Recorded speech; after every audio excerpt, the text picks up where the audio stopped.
I can't burp on command, but I'll make a burp like noise. It's like, What, that was a noise and not a burp? yeah, that was just a noise. Wow. That was like the Inspector Gadget. It's really good. Mad Gadget. You're like the guy, who was the guy like in the 90s that did all the sound effects with his mouth and he was real popular for it? Oh, the dude from Police Academy? Yeah, you know what I'm talking about. Oh, I can't remember that guy's name. That's you, but just with burps. I think his name was like LaMar something. That seems right. I don't know though. LaMar Sound Effects. I don't think his name was LaMar. I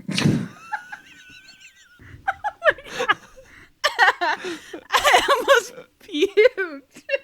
His name is nothing like LaMar at all. I don't know why I thought his name was LaMar. His name is something that I remember now very well. Michael Winslow. Not even remotely. Lamar. His character in Police Academy was Larvell, but that's still not Lamar. Jesus Lamar Christ. sound effects. Great, now that's recorded. Happy about that.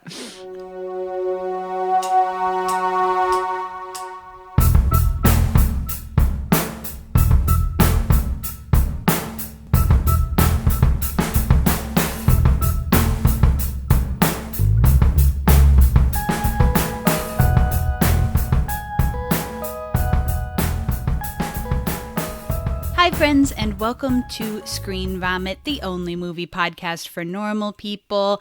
I'm, of course, your host, Kayla, and I do have a guest with me today, but before I get to that, if you like the show, you can follow me on Instagram and everywhere else at ScreenVomit, one word on all the things. Check out my Patreon at patreon.com/ScreenVomit. There will be a clip from this episode of Franky's Foley on there. Go ahead and leave me a rating and review, please, on Apple Podcasts or Spotify if you like the show.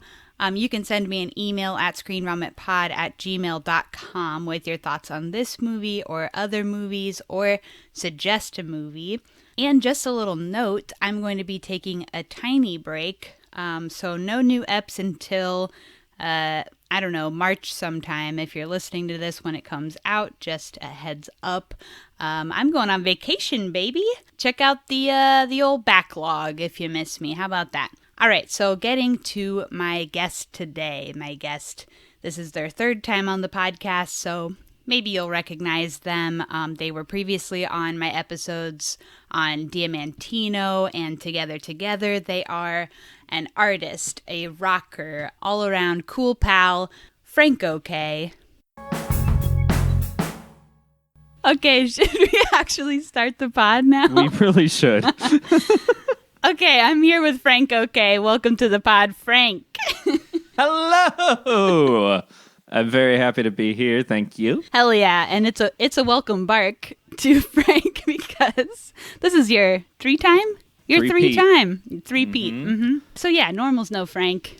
There's no questions to ask up top. There is only me saying why I've brought you here today, why we have gathered here today. We've done a film. We've gone and done it. It's the 2018 film Chained for Life, which is a film that I just love to death and forced Frank to do a podcast with me about. It was great. I'm very happy you did. I wouldn't have even known about this one. It's been on my list that I send to people, forever. I saw this maybe a year ago for the first time.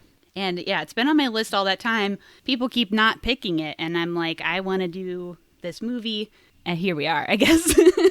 No, I'm so stoked. It was like, I really had no idea what I was getting into, and boy, it's good. Hell yeah! Not to like jump the gun here, but real good. I really thought you would like it, and I'm glad that I was right. If you would have come here and not liked the movie, also, I would have been devastated. I don't know what that would say about my character. I feel like. I mean, sometimes it doesn't matter, like if we're both watching a movie that we haven't seen or whatever. Like, it's not a crime necessarily to not like a film that we do on the pod. But just this movie in particular, I just love so much, and I wanted to do it because I love it. And so, if you would have not loved it, I would have been sad. That's all. Sure did love it. I guess I have to give a content warning up top that I'm going to go full sicko mode in this episode. Because... What do you mean by this? I've gone a little deep on the research, and like I said, I love this movie, so I think I'm just gonna. It's gonna be full dork mode, and so I just have to give a content warning up top for what's about to happen. Full sicko mode. Fantastic. Okay, so you had not seen this before. No, I watched it for the first time last night. Hell yeah. I was actually told to watch this film by past guest, pal of the pod, Mike Saunders. Mm-hmm. Was on our Tower episode about a year ago at this point. And I think Mike knows the type of movie that I like. So he always gives me a great rec. So shout out to Mike Saunders. Thank you, Mike. Thanks, Mike. So getting into the old cast and crew here. First of all, this was written and directed by Aaron Schimberg, who you wouldn't probably know from anything, but he's going to come up a lot in this discussion, so gotta be mentioned. And on the cinematography is Adam J. Minnick, who did cinematography for one other movie we've done on Pod, which was Relaxer, because he's also a sob noise guy. Whoa, cool. Yeah. So that is the connection there with Mike Saunders. They both worked together on Relaxer, and, you know, he's done several of the sob noise movies, Alchemist Cookbook, Buzzard, etc. And then in the cast, we have Adam Pearson, who most people know from Under the Skin, which incidentally is a movie that not only we did on this podcast, but we did with Frank's marriage partner. That's true. Lucianne. Yes. Yep. So check that out. I was almost going to say that, yeah. You want to say it? You said it enough for both of us. Are you shy now? I want to go. Okay, also in the cast, we have Jess Weixler, who was in Death of Dick Long, which we did on Pod. She's also in the movie Teeth. A lot of people know her from Teeth. Oh, my God. Yeah, I never watched that movie, but it was a huge deal in its time. And then we have Charlie Korsmo, who was a big child actor in the 90s. He's in Can't Hardly Wait. He's in Hook. This is his first acting credit in 20 years, since 1998. So, he is a law professor now, so they just swung him into this film. Holy cow. There's also, just throughout the cast, in smaller roles, there are a whole slew of filmmakers, particularly short filmmakers, which, as we know, is something pertinent to my interests. So there's just a whole bunch of them. I don't know. Joanna Arno's in here. Katie Skelton. Katie had one of my fave shorts that I watched last year called Business. It was on my top shorts list. And there's some other people's. So that's just cool. And then I still got two more things to say. A lot of the music in this film was also written and performed by the writer-director Aaron Schimberg, and some of it done by his little baby daughter as well, who also appears in the movie inside of his wife's belly, because his wife is in the film. Holy cow. That's really awesome. Isn't that tight? A family movie. And then, literally, this is the last one. Okay, I'm not going that hard on cast and crew, but I kind of am. I'm fascinated. Like I said, full sicko mode. The colorist for this film, okay, deep cred, Nat Jenks also did coloring on Death of Dick Long and She Dies Tomorrow, which are two films we've done on Pod, and a whole bunch of other stuff, a bunch of other cool movies too. But we've just done those two on Pod, so I don't know. That's just tight. That's all. That's all for cast and crew. Rad. Is that rad? Hey, I wouldn't have looked this stuff up, and I'm so happy you did because it's awesome. I'm really happy to know these things now. I'm going to have to the mask voice somebody stop me at some point. You're demonstrating your value as a podcast. My value as a dork with too much time on my hands to be Googling shit. And a microphone. Okay, critic scores. This has, if you can believe it, not only 100% on Rotten Tomatoes, 100%, but also from Google users, 69, which is just nice. I think that's nice as well. Yeah. Okay, so we can watch the trailer and then we can get even more into it. Let's do it. The patients have very serious diseases. They are highly contagious. If anything ever were to happen to you. That sounded like a real gun. Is everyone okay? What happened? I think there are hunters out there. If anything ever were to happen to you, I'd never forgive myself. There are some bold casting choices in this film. Do you have any reservations about it? Where have you been hiding? You gotta meet Rosenthal. Would you like how I shouted action? So good, but that one's not your job. The first trick to learning your lines is to stop worrying. Just stand in the shadows, and when I say action, then walk out into the light. Okay. Step out of the shadows and into the light. Let us now try it. It's just a rehearsal. Action. Who's there? Don't be frightened. No, but you need to say it exactly as you're emerging from the shadows into the light.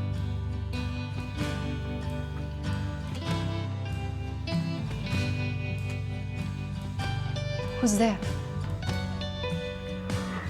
Don't be frightened. Cut. No. First, wait 5 seconds. Okay, sorry.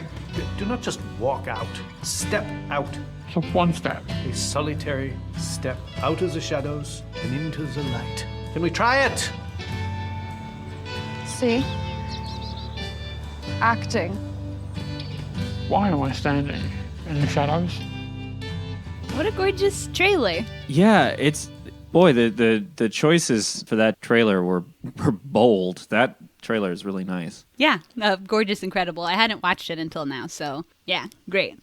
Okay, first, before we get really into the discussion, I think it's important to address the language that we're going to use in the discussion to discuss the people involved in this film. So this is a film that features disfigured and disabled actors and characters, and the term disfigured is the chosen term of the people involved. So I think that's what we will be using to talk about them, and I just wanted to address that. And also, Aaron Schimberg, like I mentioned, writer-director of this film, is also a disfigured person. He was born with a bilateral cleft lip and palate, and he actually wrote just such an eloquent and beautifully worded essay about the terminology and wording surrounding disability and disfigurement, both generally and also specifically in regards to his film. And it's a really great essay. It's a really great read. And so I think I'm going to post a link to that in the show notes as well.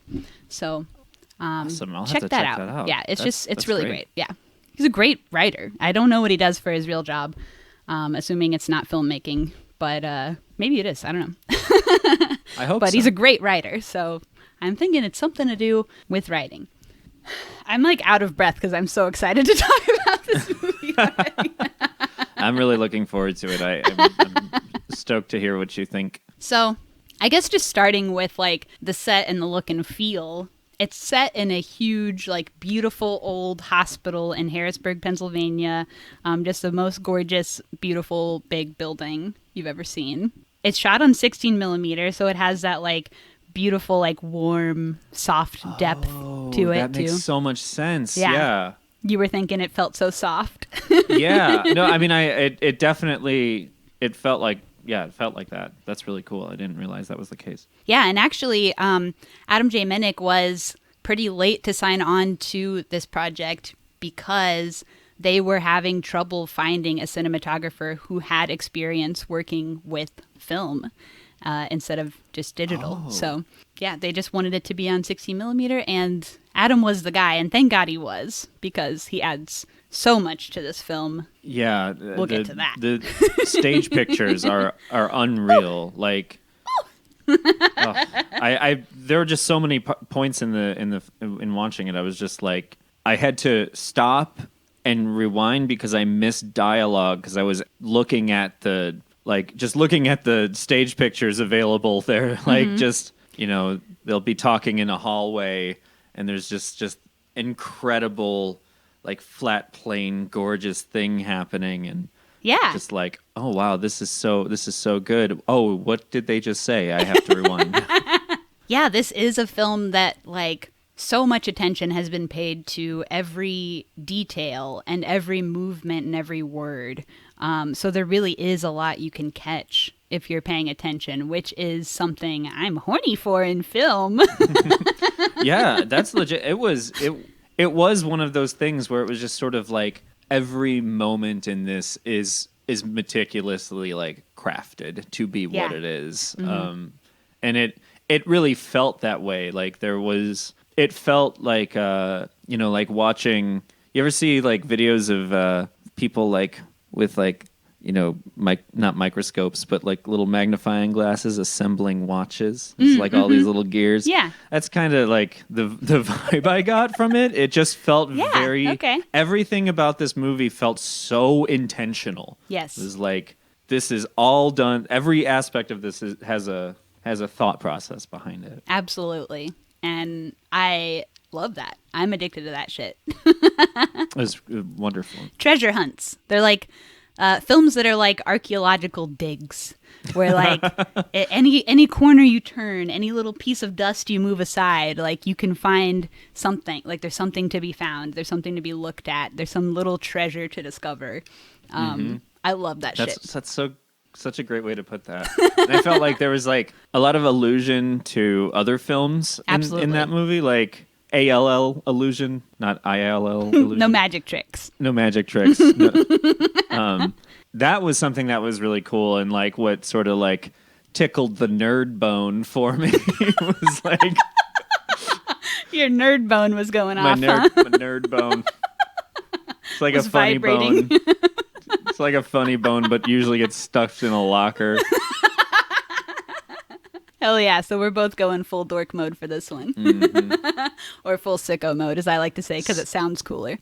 Sicko. 100. Okay, so we'll get into all of those things as we get through it, because boy, do I have some damn notes on this bad boy. Let's see. This film, not only is it sort of non-linear, but it kind of moves in and out of different planes. So we have like a film within a film thing going on, which I refer to as the interior film and the exterior film, just for clarity. There's at one point a dream sequence. There's another film that the extras are making. So there's like a few different levels on which this film is taking place. But I think at some point when you're watching it, the levels kind of become irrelevant. Like it doesn't really matter which part of this is reality, which part of it's now or before or later or inside or outside. I think you just kind of take what's going on and aren't really as concerned with reality, I guess. That's just my opinion. Yeah, it felt at points like sort of like the way that something like Mulholland Drive would distort time, or Inland Empire in particular. I've never seen either of those. Oh wow, you dork, you dork into them so good. Do you think so? Are those both? I think so. Are those David Lynch movies both, or one? They're both Lynch They're movies. both. I'm a Lynch bastard. Are you Lynchian? Oh, I'm so Lynchian. I'm so Lynchian. See, I have this thing where when I was a teen, I dated a much older man who was really into David Lynch, but like so much that I came around and was like, David Lynch is annoying. So you know what I mean? Yeah. No, I get it. There are some Lynch dudes out there that aren't great. And I have not rechecked in with any David Lynch since then, since I was 19 or 20. Oh, wow. And I'm about to be 33. So I probably should check in. I've been wanting to see that one, Lost Highway. Does that have Patricia Arquette? Is that David Lynch? That is. Okay. That is. That one's I've been eyeing recently. That one's good. I love Patricia Arquette. That's really why. I think you'd go nuts about Wild at Heart. Just saying. But Inland Empire does have this sort of external film and internal film aspect, and there is a lot of like, you sort of start in a similar way to not really care about what actually is happening. You just sort of let the movie take you and just show you the story, and you're not like, oh wait, are they filming? Is this part of the what part? Yeah. Is this the movie or yeah? Hell yeah. Yeah, so I guess when we start the movie, we start in the interior movie with Jess coming into the room where a sort of Nazi doctor guy and a Nazi nurse lady are doing a face surgery on a patient to replace their face. And Jess stumbles in all blind. The doctor dismisses the nurse, who limps out of frame, which gets called back later. And then we yell cut, and you realize they're actors shooting a scene. So one line into the movie, I'm going to pop off for about 15 minutes. So they are filming a sort of like horror disfigurement exploitation film. Like I said, the writer and director of this movie, the actual movie Chained for Life, was born with a disfigurement. So that's something that's sort of personal to his experience and to his interests, and sort of gave him a fascination with representation of disfigurement and disability in film throughout history, really. But both of his features, he has 2 features. He has another movie called Go Down Death. They both deal with this topic, and they both reference other films that also deal with this topic. And I think most of what this film is him having observed how disfigured people have been treated throughout cinematic history, and not only sort of working through his thoughts and feelings on that, also giving us as a viewer a bit of the history, but also responding to it directly from a disabled or a disfigured person's point of view, which you never see. And then also giving us, as the viewer, a little bit to chew on throughout this, making us sort of think about our place in this as well. Starting with, we sort of jump out of the gate with this Nazi doctor guy, which I mentioned, playing a part in a horror disfigurement exploitation film. That feels like such a mouthful. Set in the 1940s. So having him be like this German doctor, this German Nazi doctor sort of character, gave the film not only a nod to German eugenics, but also the hospital that they're staying in this film, Carnegie ran, and Carnegie has a eugenics history in America. So it's not only bringing in Nazi eugenics, but also American eugenics. So that's just interesting. Wow. Yeah, that was far over my head. That's awesome. And then, sorry, I really am just going to pop off for a long time. Say goodbye to Frank. Pop it. Pop it, please. I have not done this Kayla level research. I just have my dumb little notes here. Oh, this part was... No, it's great. You're learning in real time, and that's actually great. If you had as many notes as I had, then it wouldn't be an interesting conversation. You would just be like, yeah, I know. I know, yeah, read that too. Yeah, we have the same internet. Well, you can rely on me being unreliable. Okay, so also having this interior film be a sort of period piece, because the interior film is set... The director says it's set in the 1940s. I don't think that's ever necessarily said out loud in the film, but you can tell it's not current day either way. You can tell it's kind of a little more of a period piece. So it's kind of set in a time when, maybe prejudices were a little more overt. And by having this interior film be a period piece from so long ago, and then still having the exterior film be in the present day, present timeline, whatever.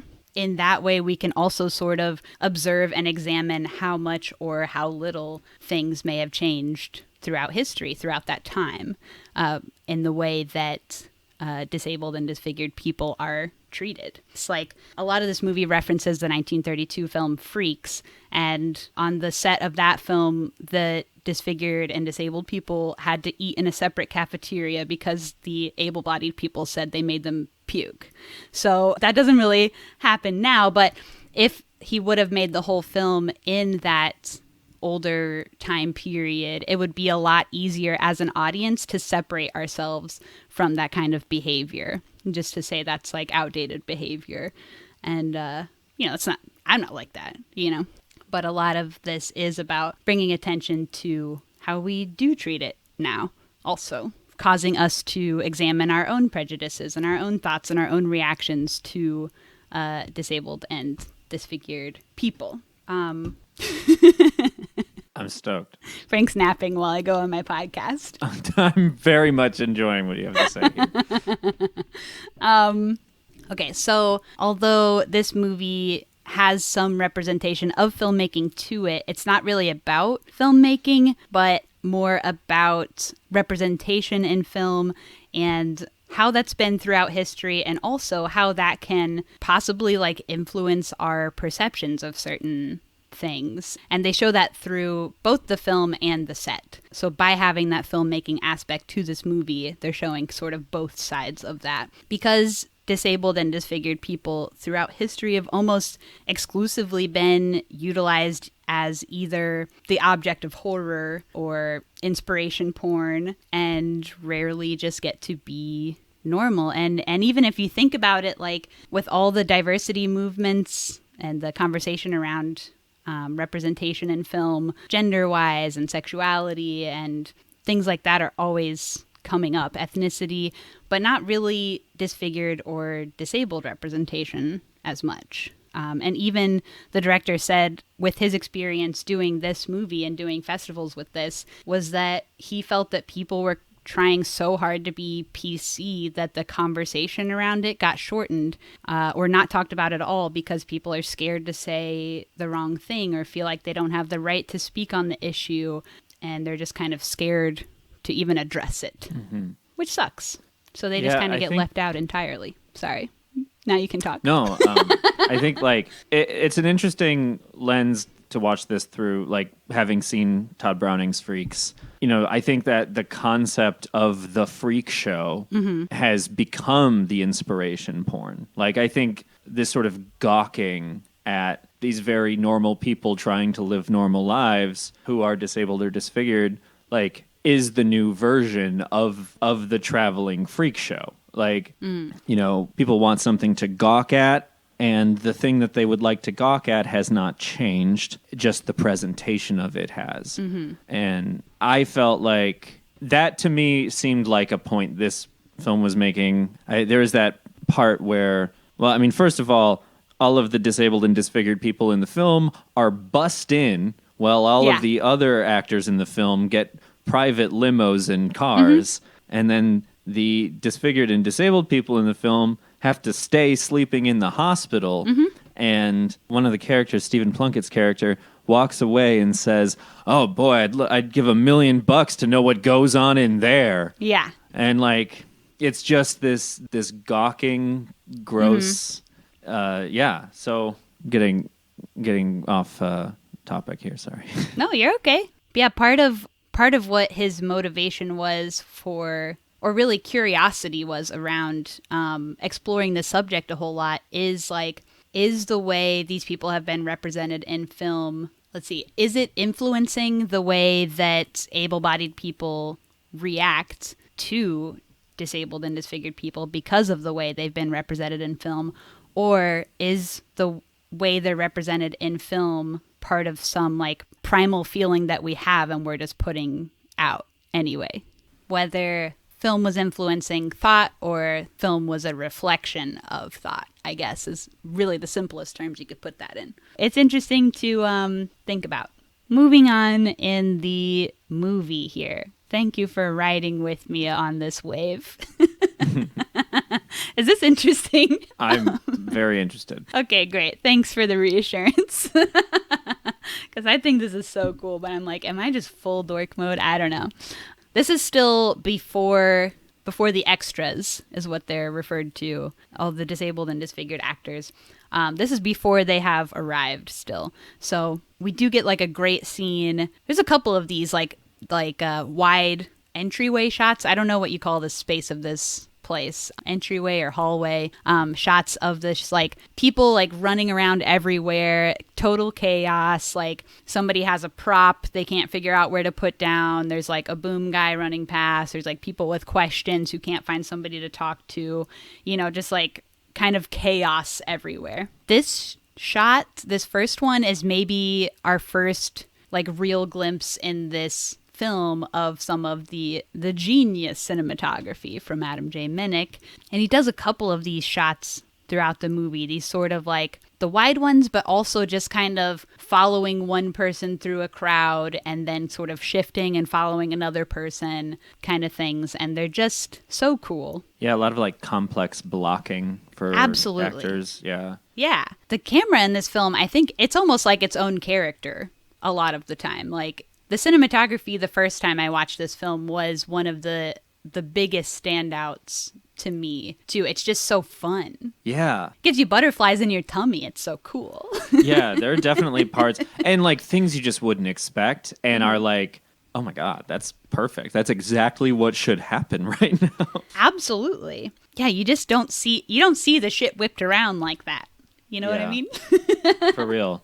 And I think like the specific choices around who gets extreme close-ups at what point and how those shift out of that, it's beautiful. I mean, that doesn't really happen in that scene, but it is great. But it happens throughout the movie, and like, yeah, it's always very interesting. It keeps you on your toes. I watched The Player, Robert Altman film. Have you seen that? Oh, I just watched that. Really? I love that movie. Yeah. I watched. Are you talking The about the Player. intro sequence? Yeah, because there are some of also this same sort of camera movement that we see in these big, massive scenes in that film. So I think it has to be directly inspired from that because it's just such a unique movement, I think. Yeah, I certainly would not be surprised. It's also that sort of thing where you're like, you know, when you watch something like Birdman, or I don't know if you've seen Victoria. Oh yeah, you did Victoria on the show, right? No. No, I wanted to do Victoria on the show, and it has not happened yet. So I haven't watched it, but you told me to watch it. It's been on the list for the pod forever. But it's you know, like Birdman. Birdman is obviously not one take, but looks like one take. Victoria is one take. But in watching both of those, like, sometimes I feel like you become very conscious of the fact that it is one take, but in those points in this movie, I just sort of lost myself in it. Like I wasn't even, it's nice to stop thinking about it because it's so great. Yeah. You're just along for the ride. You're just being whipped back and forth on that little coaster without a care in the world about where you're going. Totally. A little coaster. The little coaster. Also, The Player, just mentioned, also mentions the film Freaks, the Todd Browning film Freaks in the movie. Oh my God. I watched them almost back to back, so I just thought it was crazy. Like, I had just seen Freaks, and then I watched The Player, and they go, oh, Whoopi Goldberg, ever heard of her? She's in that film. And she just goes, oh, this other detective just watched this movie. He was just telling me about it. What was it? And he goes, Freaks. And then they do the One of Us thing. But it was just so random. It's almost random in that movie, too. Like, it's a random placement. So you're like, what's going on there? But it's wild that that all three of those movies, this movie, The Player, and The Player from 1992 and Freaks from 1932 would all have some connection, over 90 years of film. Yeah. What a world. So there's me also going too deep on Freaks and The Player. Also, in these types of scenes, you really see, too, like we kind of already mentioned, just like how detailed every fucking aspect of this movie is, but like these little bits of conversations you pick up as you're kind of zooming through in and out of this crowd. Throughout the movie, this happens. I mean, so many good golden lines you can pick up just listening to like these little bits of conversations happening in the background. I'm really trying to resist just reciting the script. Yeah, I have a bunch of them written down. I do too. And there's just so many great lines in this film. And the magic wouldn't be there if we just sat here and went, hey, remember when he said, I'm not a blind, I don't have magic powers, and then that was really good. And aren't eyes like all the same shape? I don't know that that's true. I don't see how you can just make a statement like that. Can you touch a person's eyes and tell me if they're beautiful or monstrous? Well, me, maybe no, but I'm not a blind. I don't read Braille. I don't have superhuman musical abilities, but Frida... Beauty is in the eye of the beholder. Disagree. even if it is... It isn't. The scene, so I don't know if we're ahead of this or behind it. The scene where Mabel? Jess's character. Yes. You're speaking of, yeah. Yes. When she's speaking with the reporter.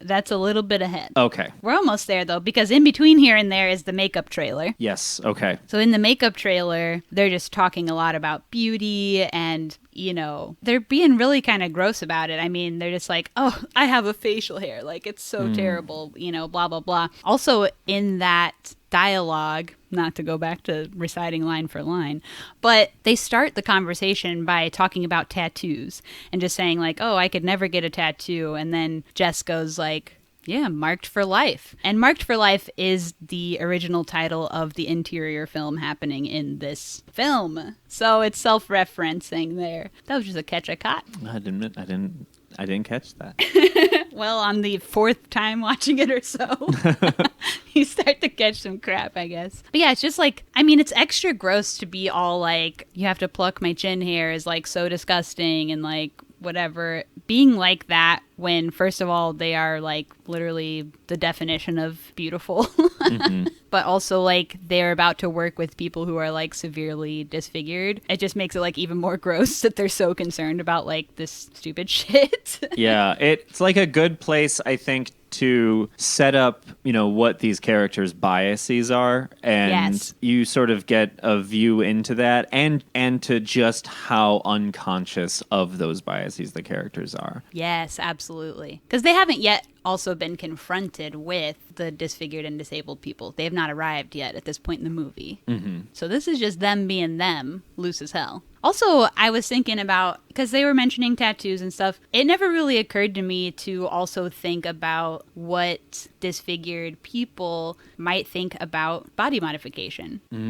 I mean, a tattoo is a pretty, like, light form of body mods, but, like, there are some more intense versions of body modifications that people get pretty regularly, and it never really occurred to me, like, how would a disabled person feel about that? Yeah, I mean... Somebody choosing to look that way. Feels very complicated. Yeah. Yeah, I think that's an interesting point because these are things that require a certain amount of pain and commitment and, cost. And, like, I think it's interesting, too, in the context of the film, they're talking about electrolysis and plucking chin hairs, and later talking about how the facial mask that they're wearing burns while they wear it, and that means it's working. And like, I think it's interesting the perspective of the characters, like the pain that they will endure, the cost in every sense of the word that they will endure to look a certain way. When these characters are already like traditionally beautiful people. Yeah, I think that there's something interesting there just with the idea that you're making a sacrifice in so many different ways to change the way you look. And yeah, I think that I mean, I have no idea what a disfigured person might think of that, but just a thought. It's just something to think about. This whole movie is just shit to think about. It really is. Because I don't want to talk about... I'm sorry. No, I mean, go ahead. I want to make it clear. If I'm saying I would like to know what a disfigured person would think about this, I'm not at all assuming that all disfigured people would have the same opinion of this. Just to be very clear. Obviously.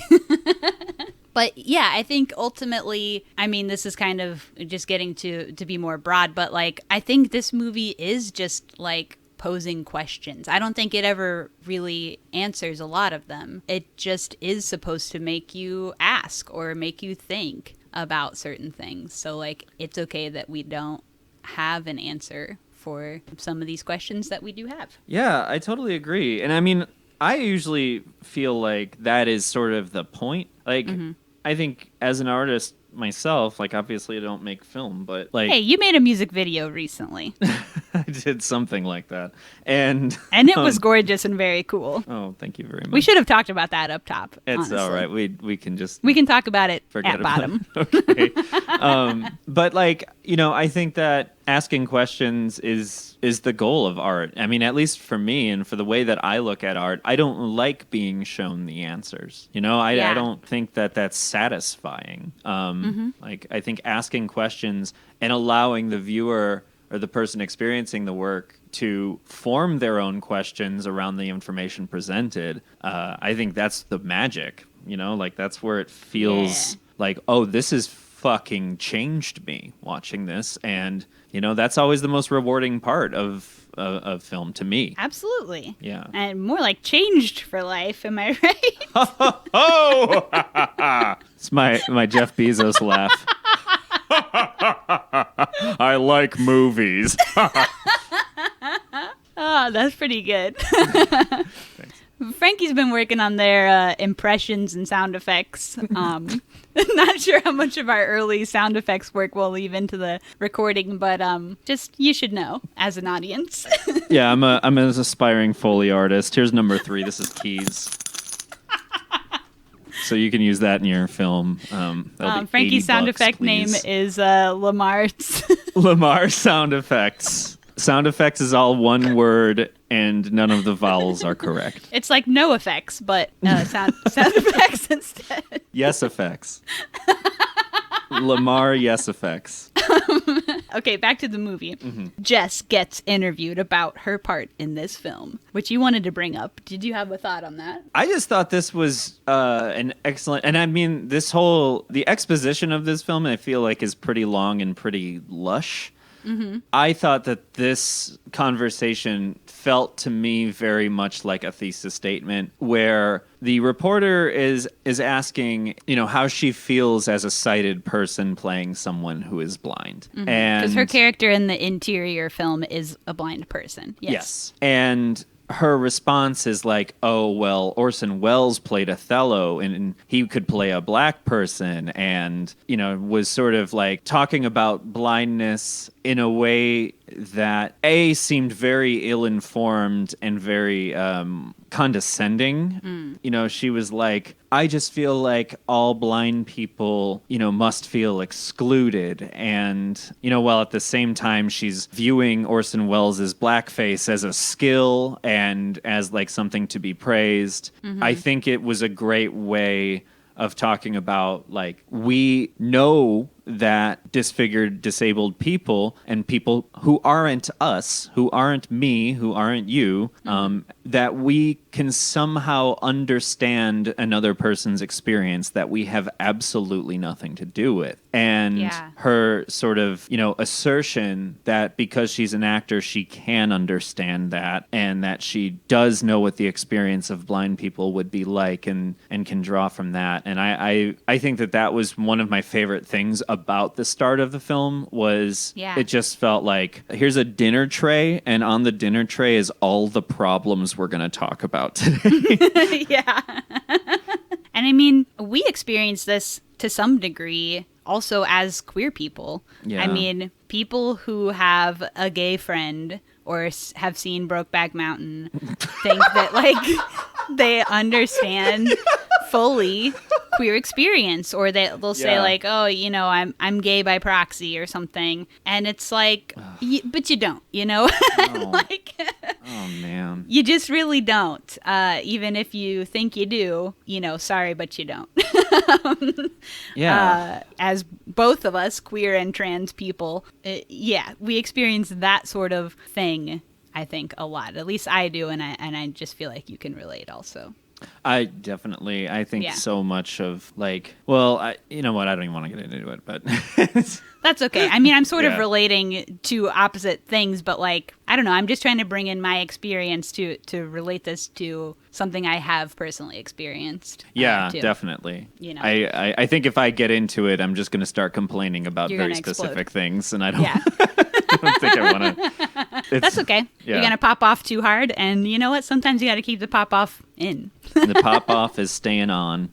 But yeah, in regards to her equating or even just saying it's okay for an able-bodied person, a seeing person, to play blind, or a white person to play black, or she mentions another example of, I don't remember who it was, somebody playing somebody with autism, maybe. I can't remember. But anyway, I mean, it's kind of asking, like, at what point do you say it's okay for you to portray somebody that you're not, and to what degree? Like, you know, is playing a disabled character similar to playing blackface, and why is it, or why is it not?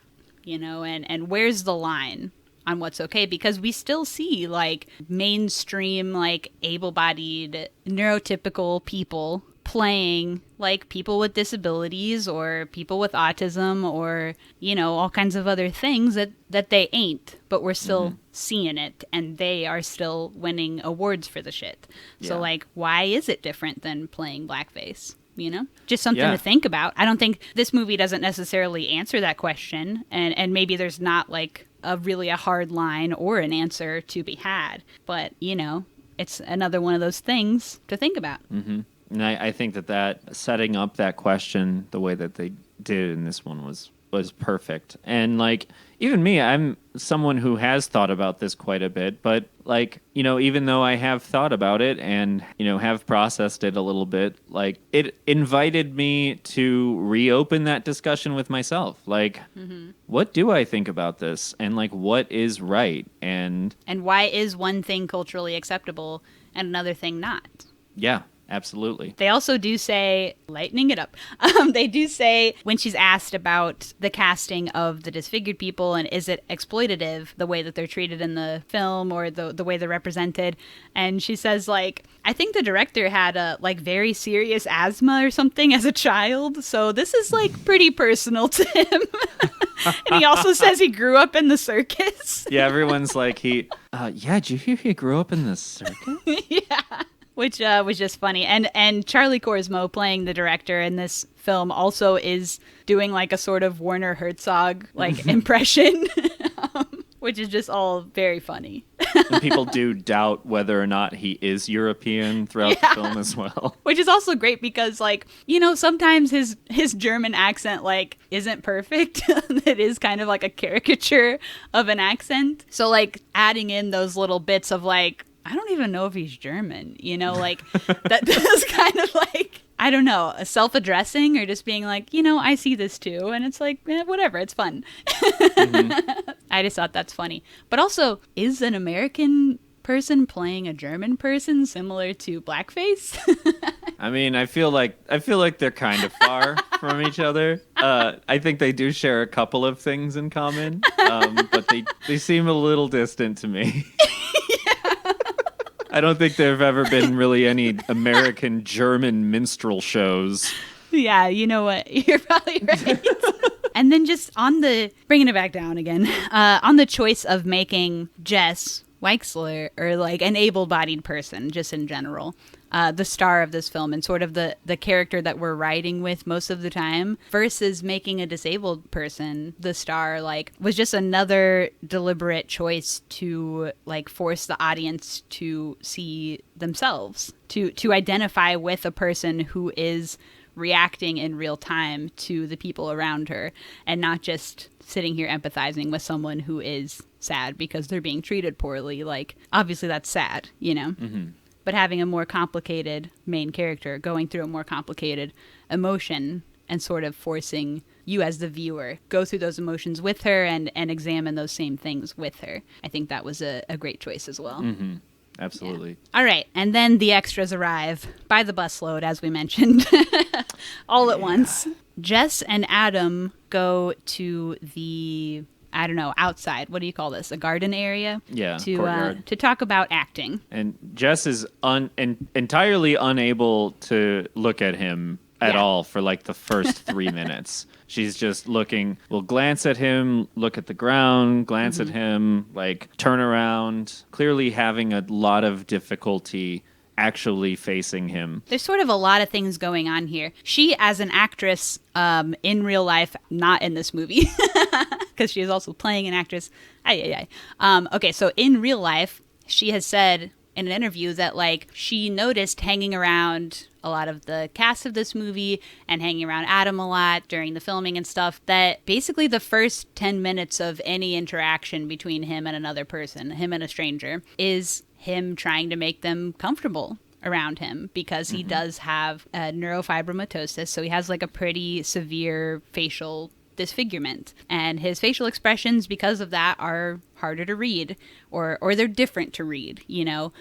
You have to get a different feel of how he's communicating than maybe what you're used to. And yeah, so that was just something she was noticing, like, in her real interactions with them too, is like, man, it must suck that, like, the first several minutes of you talking to anyone is just you trying to placate them to make them feel better. Like, that sucks. I also thought it was interesting, just prior to this scene, she does enter the bathroom to sort of rehearse her introduction to Rosenthal, where she clearly had at least a little bit of distress about the moment of meeting him. Yeah, and there's also like a layer where she's the star of this movie. She's an actress, and she's always being observed, whether it's on film or off. Like, she's a star, and people are watching her, and cameras are watching her, and all of her interactions are sort of observed in that way. So if she does a wrong thing, maybe that carries some weight too. So maybe that's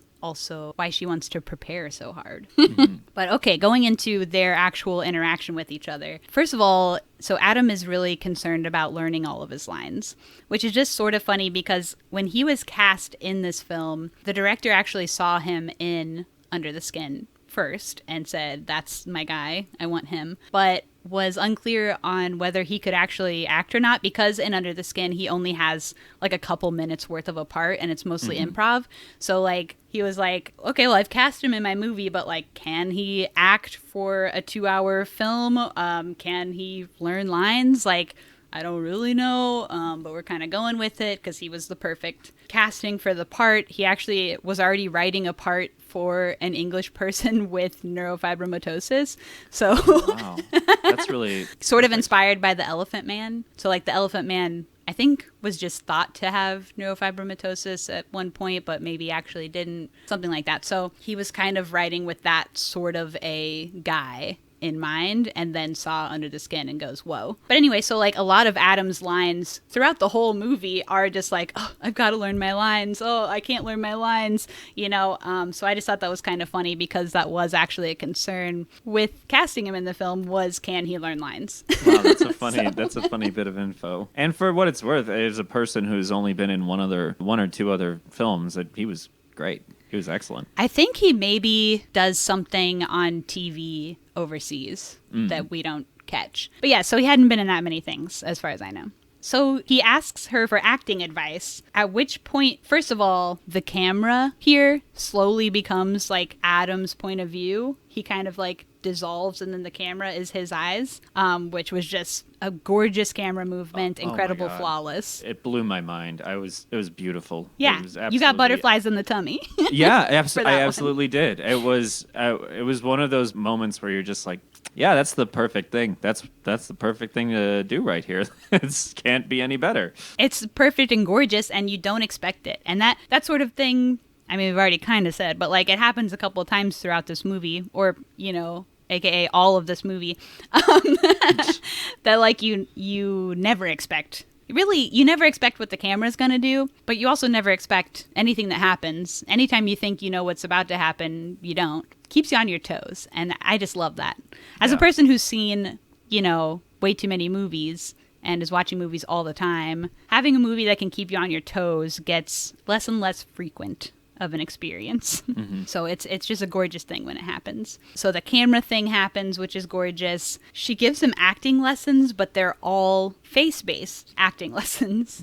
So she says, tell me an emotion, and he says like sad, and so she like whatever does a frown and like makes tears come in her eyes, and etc. It's all face-based, which is, you know, her teaching him how to act based on facial features or facial expressions is sort of tone deaf because of the way his face is. It ain't gonna work the way that hers does, you know?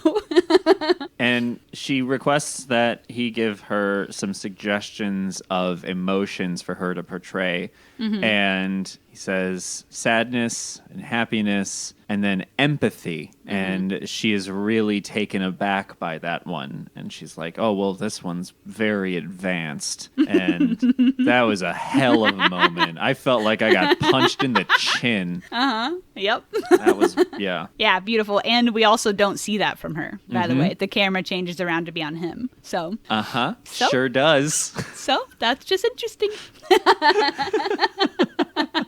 Also, just a note on his name being Rosenthal. So I, like I said, also watched this director's other film, Go Down Death. And in that film, there's also a main character named Rosenthal. Oh. And I said, what's the deal with this Rosenthal thing? What's going on with this Rosenthal motif? So I asked him, like, what's the deal with both your main characters being named Rosenthal? And he said, first of all, I liked the name because for some reason it seems to work as a standalone name. Like, it's unclear if it's his first name or his last name. It's like Madonna. He didn't say Madonna, but that's what I'm saying. And it can be aristocratic or mundane depending on the context. Yeah, wow. And he was like, I didn't really want to reuse the name, but he goes, I couldn't think of anything better. And also I figured no one saw Go Down Death anyway, so no one would notice. So ultimately it means nothing, and he just liked the name, which I think is kind of funny. You know, like I said, these movies are like archaeological digs. Like there's always some connection to be found, some reference, some nugget. You know, and just to have something that seems like a nugget but actually means nothing, maybe a more obvious nugget that actually means nothing, I think that's kind of funny. It's kind of almost a prank. Red herring? Is that what that is? Red herring? Yeah, I don't know. Maybe. Is it? Might be. I don't really know what that means. I should know what that means. I have no You went to college. I kind of did. Well, I didn't go at all in any way, not even kinda. So you're ahead of me. All right. So I think after this we go to the hotel room. Jess and the other actress, Sari, I think her name's Sarah, character, are like doing face masks. And you see on the TV that there's a story, a news story, breaking news, of a wanted man with facial markings. They don't say why, I don't think, just that he seems suspicious. I think that there was a murder. Police seeking man with facial markings. Locals describe abnormal face suspect. # marked man. Is what the thing says. Yeah, later we find out that there was a murder, but I don't think they say it on the news. They just say he was suspicious. Marked for life, maybe? Oh? So the next day, a cop comes to the hospital looking for anyone with quote-unquote identifying markings, and people tell him to find tetralini. So a couple times throughout the film, somebody will say, like, I have some issue. Like, Joanna Arno earlier in the movie is like, oh, I need a truck moved. Like, who can I talk to get this truck moved? And then again, when this cop comes, people say, ask tetralini, find tetralini. So tetralini is actually the name of the quote-unquote freak wrangler in the 1932 film Freaks. So it's just a little reference to Freaks again. Incredible. I don't think we ever actually find who tetralini is. No. But yeah, that's a nod to Freaks. Then we get to Adam's entrance into the interior movie, which is that like 5-minute long scene of him just with a black background attempting to step out of the shadows. So this has been, I think, historically like everyone's favorite scene. It seems to be the most talked about scene in this movie, and it is really fun. What do you think about this? I thought it was fucking fantastic. I thought just the dialogue alone, like, oh my god, yeah.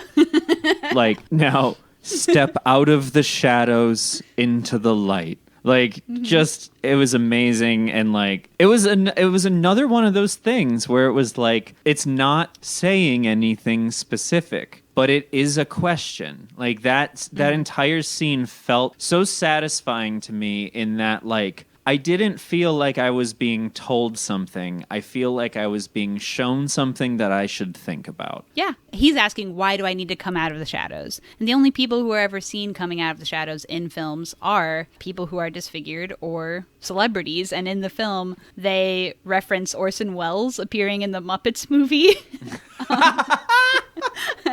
And it's so serious, which is really funny. And also, they give like a whole synopsis of this Muppets movie. And the director was like, I don't even know if that's right. I was going off of memory from having seen it as a kid, so I don't even know if the synopsis might even not be right. But they're so serious. Do you know the Muppets? You would love them. They're not fully men, not fully beasts.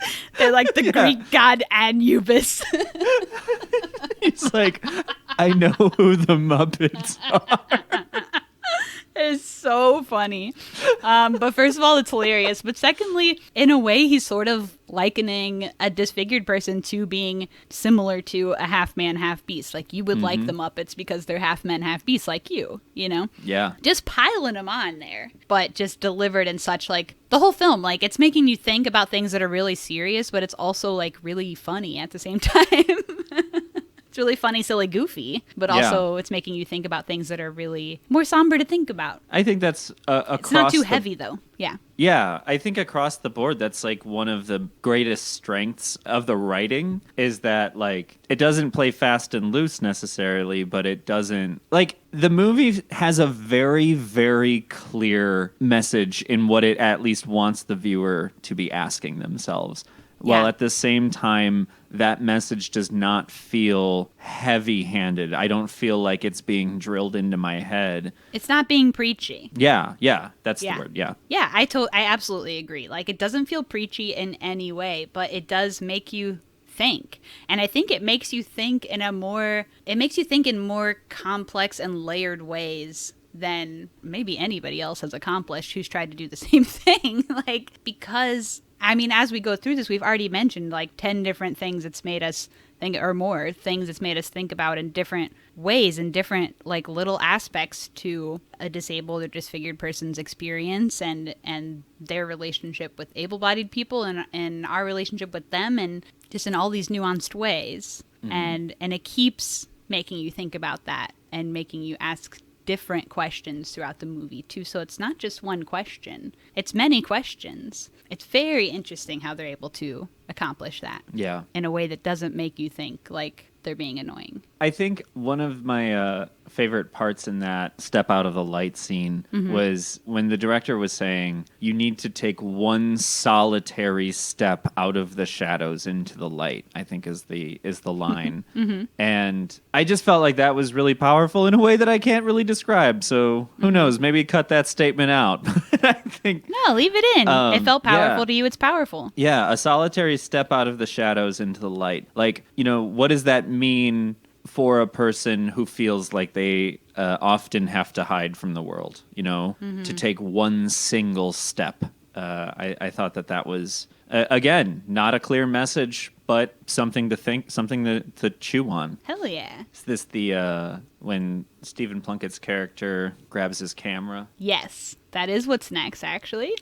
And I love what they did with the camera again. I mean, the camera that we are looking out of turns into the camera that they are taking a picture with, which is just gorgeous, beautiful. I mean, movements like this throughout the movie, and in that scene earlier that we talked about too with the acting lessons, like, I think they also serve to remind you that you are an observer and that the people here are being observed. You know, the lines are kind of always blurred by like who's watching, who's seeing, and whose eyes are we looking through at any time, and who's being seen. They just always kind of snap you to attention about that, and I think that's really cool. Yeah, this particular scene was maddening to me. It drove me nuts. Yeah. You know, he comes out, asks Rosenthal what kind of camera he's using, and doesn't wait for a response, just snatches it out of his hand. Doesn't he do a little toss with it too? Oh yeah, he just fucking tosses it in the air. Cool guy toss. Yeah. Oh, and like he's just going on saying the most insufferable things possible, like, you know, things must come so easy to you. God has given you a gift and all this stuff, and oh my God.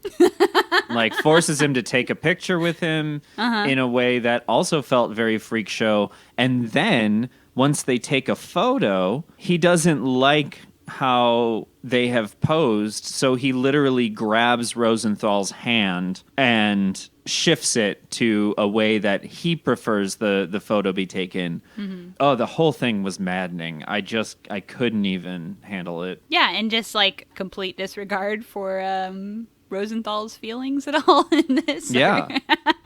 But he thinks he's being cool guy. He's being charismatic, and you know, just maybe taking up more space than he deserves, as a classic man would. As they do. And then, you know, there's that moment where he steps away and he's got this insecurity. Oh, do you not like me? What's up with that? Like, sorry, that whole scene just drove me crazy. Drove you crazy, but in a cool way. Yeah, absolutely. I mean, I love it. I love feeling that way. I love when a movie ruins my day. I love it. Hell yeah. And we're both addicted to that shit. Oh, yeah. Which is why I knew you'd be the person for the job.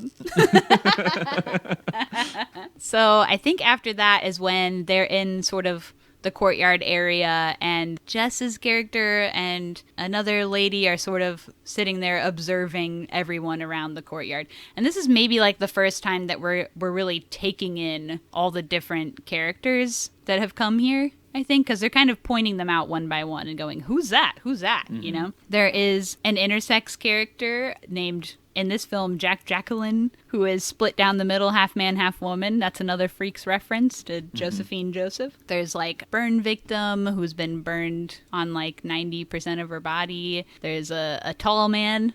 There's conjoined twins who are not conjoined in real life, but are twins. And she also sees, in this time, Rosenthal dancing with a woman and has like a flickering bit of jealousy when she thinks it's maybe his wife. Which is interesting. That's right. Yeah. So there is the jealousy, and in that same conversation, they're talking about whether or not they think the conjoined twins are faking it. Mm-hmm. The same part where they're saying is the director faking it too. Yes. Yeah. They're sort of questioning everyone's legitimacy as to who they're presenting as. And they use this phrase, I thought Siamese twins were phased out, which is a wild thing to say. But that also goes into like the eugenics conversation that happens sort of through line through this movie. Yeah, absolutely. I don't remember that line, but yeah, that's interesting. Yeah, we're just having a party at this time. I think the cop is still hanging around. Yeah. There's a pig line there. That guy is actually a cop in real life, too. That's his real life cop uniform. So oh, wow. He's also in Go Down Death. So the cast and crew of able-bodied people all walk over to a hotel together, but the extras have to stay in the hospital in one big room, Annie style, orphanage style. Yeah. Orphan Annie. Ever heard of her? So, yeah, they say the hotel doesn't have enough rooms and isn't accessible to people with disabilities, which is interesting. But that's just another homage to, like I said, those older film sets where the able-bodied cast and crew and the disabled and disfigured people were kept in separate quarters. Like Wizard of Oz, they were. I mentioned Freaks already, when they had to eat in separate quarters. Like, yeah, just another little homage to that stuff. There are definitely some moments, I think, in this sort of section of the movie that are really frustrating. And as I mentioned earlier, as they're walking away, there's that line, "Oh, I'd give $1 million to know what goes on in there." Yeah. When it's just a group of people sharing a room together. Like, chilling. Mm-hmm. Like, what do you think goes on in here? It's people and they're chilling. What are Yeah. you doing? And you also get in this, as they're walking away, Jess looking back and seeing the burned woman in the window who is also her. Like, it's her, what do they call it? Like her double later in the movie when her character in the interior film gets burned. That's her. So she's looking back and she's maybe having a feeling like, I don't know if this is right. Am I them? Or, you know, it's just like something going on there with her too. Yeah, I think what's clear is that the character, like her character, is definitely having some kind of either realization or struggle, or the wheels are turning for her in a way that seems to make her turning. Uncomfortable. Yeah. Yeah, but not turning enough to convince her to do anything about it. Yes. Even though as like the gorgeous actress, like star of the film, like she is in a position of power, she doesn't use that to help anybody. Nope. Then they watched the dailies, the filming from the day. I really loved how this scene looked. So everyone in this room, I guess, all sitting together, all cuddled up. You don't see the film at that moment, but you do see like the colors going on their faces all looked really cool. And you also get another like look from Jess's face of concern, where she's sort of starting to realize that this movie may be a little exploitative, like, and she maybe wasn't thinking about it all the way before. And what do you think about this part? I thought it was visually really beautiful. I don't think I picked up a lot on what I thought she may have been thinking about. I think I was sort of just taken with the red and the blue, like very beautiful The colors, pictures Duke, that were there. the colors. The colors, Duke, the colors. Because I think it was one of those points, and there was, as I mentioned earlier, there were so many points in the movie.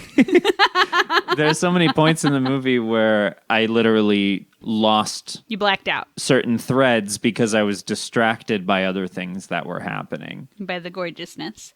She sort of gives like an empathetic look to Rosenthal.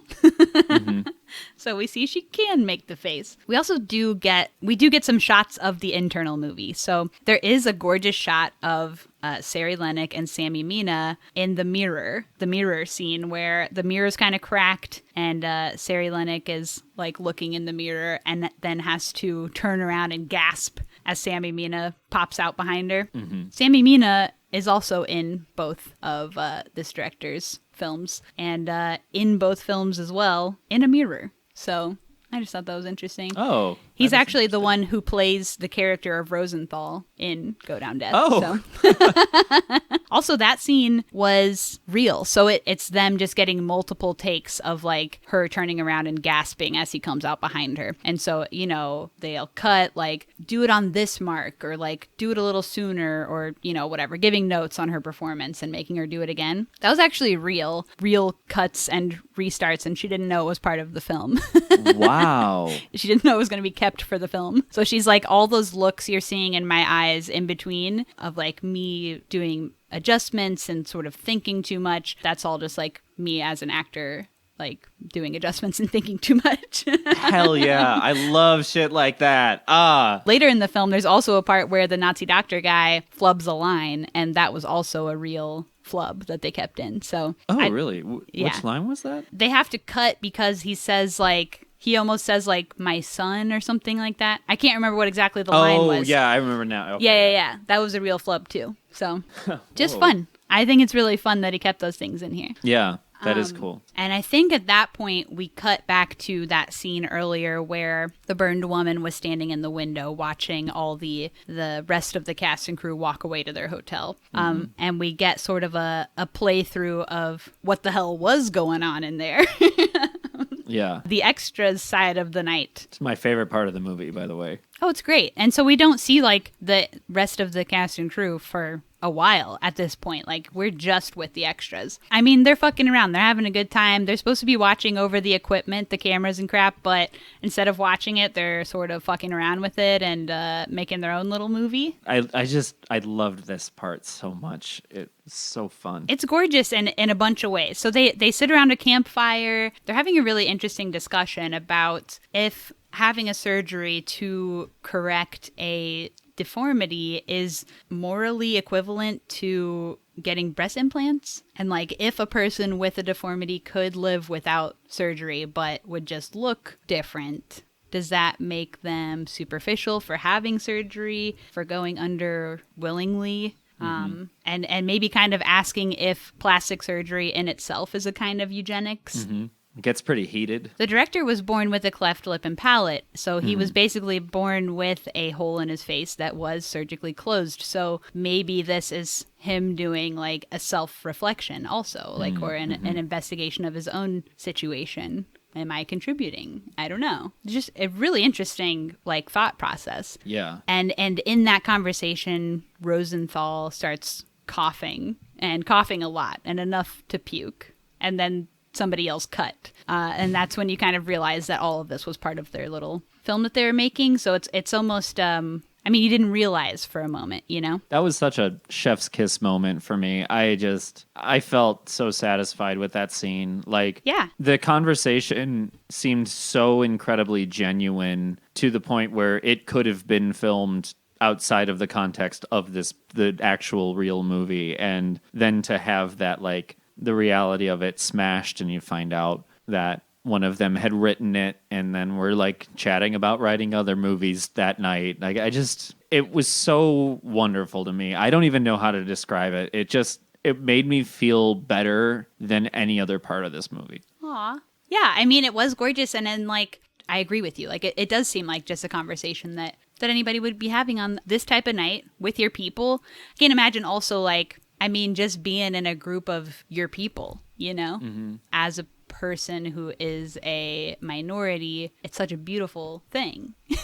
Yeah. To just be with your people and be with people who, at least on some level, relate to your experience, even though you're all maybe a different shade. You know what I mean? Absolutely. To not have to adjust constantly to, you know, the intensity and dominance of mainstream, Yeah. you know, hegemonic society, I guess is probably the word. That's a great word. Yeah, absolutely. Not having to soften any edges for them. Yeah. Yeah. Totally. It's gorgeous. It's a gorgeous thing. I think also, you know, there's that part toward the beginning of the movie, and this happens a couple of times, where Rosenthal is like, yes, kids do not like me. Dogs and cats bark at me.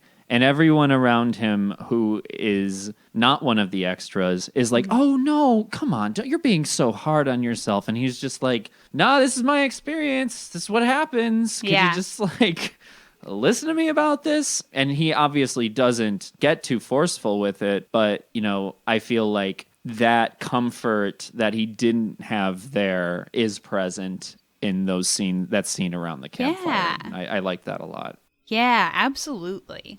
That's a great point, yeah. And then after they yell cut, they ask Rosenthal to write a movie. They're like, write a movie, tell us about what your movie would be if you could be anything you wanted, no holds barred, and you can look like anything and whatever. And his movie or his dream is to be a waiter.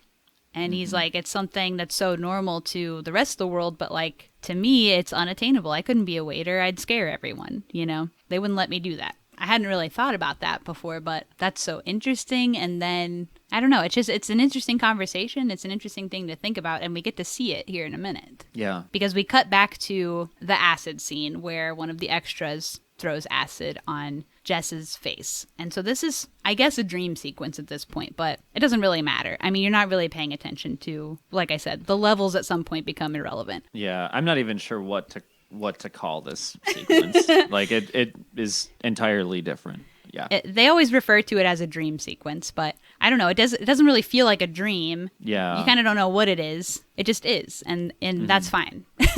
Yeah. To be honest. Yeah. And that, I mean, I think when we first started talking about how the film just sort of whips you around and takes you along for the ride, and I made the comparison with Mulholland Drive and Inland Empire, I think this is right in line with that, where it's just like, you don't, as the audience, have to or really get to question why this is happening. Just watch it. And Yeah, and that's what's going on. So in this take of the acid scene, the acid is real. And so Jess's character, whatever, suffers third-degree chemical burns. Her face is really disfigured. And this whole sort of take of this movie, or this take of this scene, this part of the movie, was inspired by the ending of, again, Freaks. The movie Freaks. You really have to watch the two together because they're so cross-referential. Really freaks into this one. Freaks doesn't mention Change for Life as much. But the initial concept for Change for Life was, I mean, and it morphed a lot from that concept, but the initial concept was a continuation of the ending of Freaks. So at the end of the film Freaks, all of the quote-unquote freaks, they disfigure an able-bodied, beautiful woman and make her, quote-unquote, one of us, one of them. And it was curious to him, like, then what does that say for her life? Like, is being disfigured the worst thing ever? Because that's kind of how they treat it in Freaks, like, nothing worse than becoming disfigured. Or does she grow from there as a person? Or, like, what happens to her after the concept for this film started? So this sort of part of the movie is reenacting that ending of Freaks and then carrying on a little bit. So they do have the extras make her become disfigured, And then we're seeing her deal with her disfigurement. So for a while, she's like drinking, she's angry, she treats some guy rude in a bar. He's credited as the asshole, so I don't remember who's the asshole actually in that scene. I gotta say he's the asshole in the scene. Okay, right? I don't remember. He comes interrupts her drink, demands that she be grateful for the drink that he bought her. Yeah. And then calls her a B or something like that. He's the asshole. He is the asshole. Yes. Also in the background of the bar, you can see cinematographer Adam J. Minnick sitting at the bar. Oh, cool. Anyway, so we see her kind of dealing with that. And then she goes to a diner and orders a tuna melt and a Diet Coke, which was what was in Rosenthal's dream. Mm-hmm. He is there as the waiter, but looks different now. He no longer has a facial disfigurement. I mean, he's just looks like a normal dude walked in off the street. Kind of looks like Stephen Plunkett a little bit, I thought. Kind of looks like... maybe so. Nazi doctor guy. Nondescript, you would say. Yeah, there you go. Yeah. Blandness. Total blandness.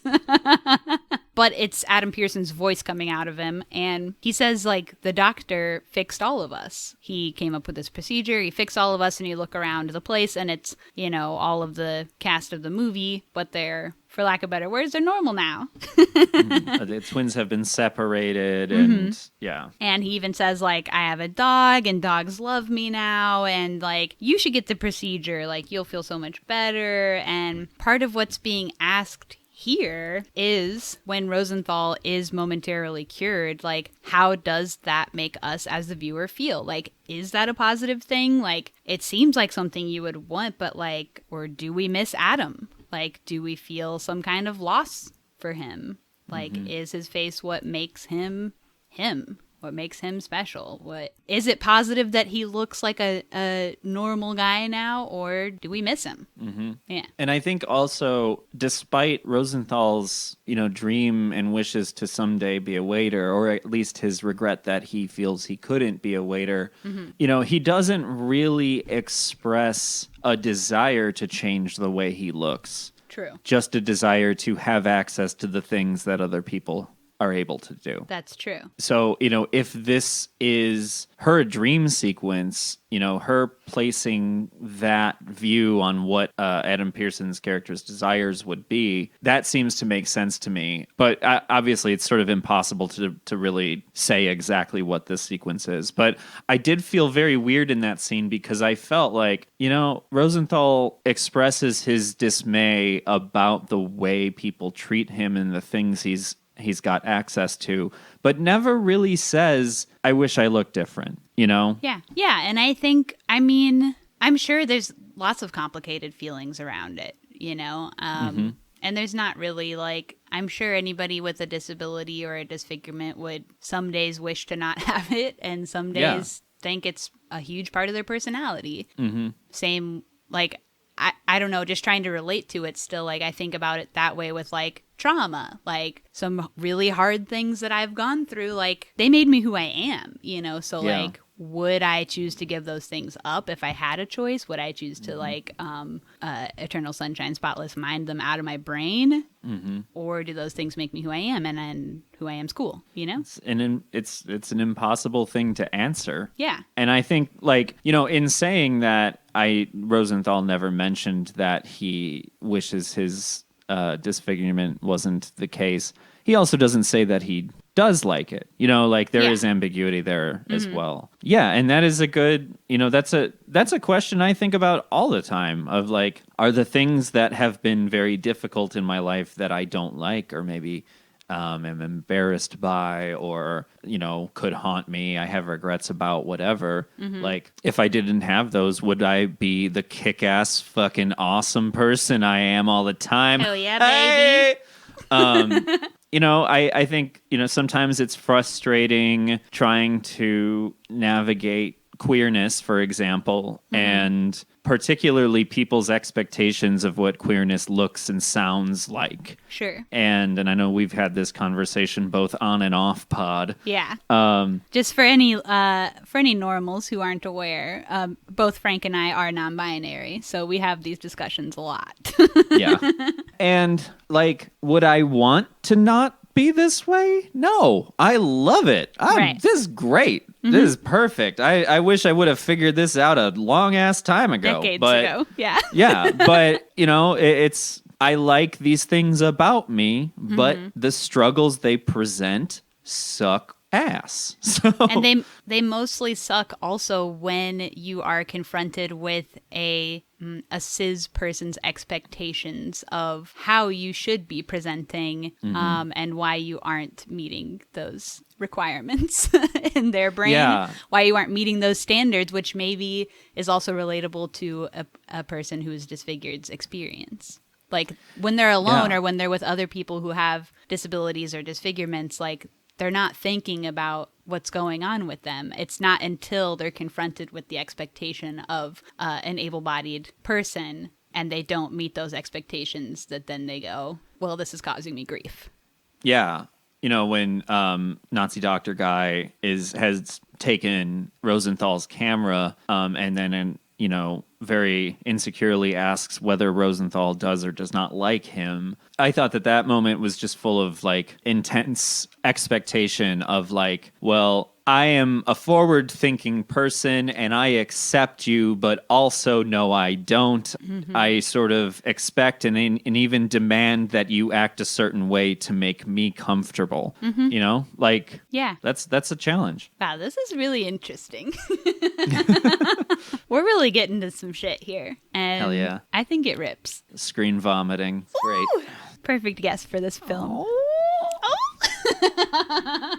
The next scene is the sex scene, baby. Oh, yeah. Rosenthal is back to looking like Rosenthal. I don't know. We're snapped back into fake reality, which is the interior film. Also, how does this bad boy get the job of both boinking Scarlett Johansson and Jess Weixler? Okay.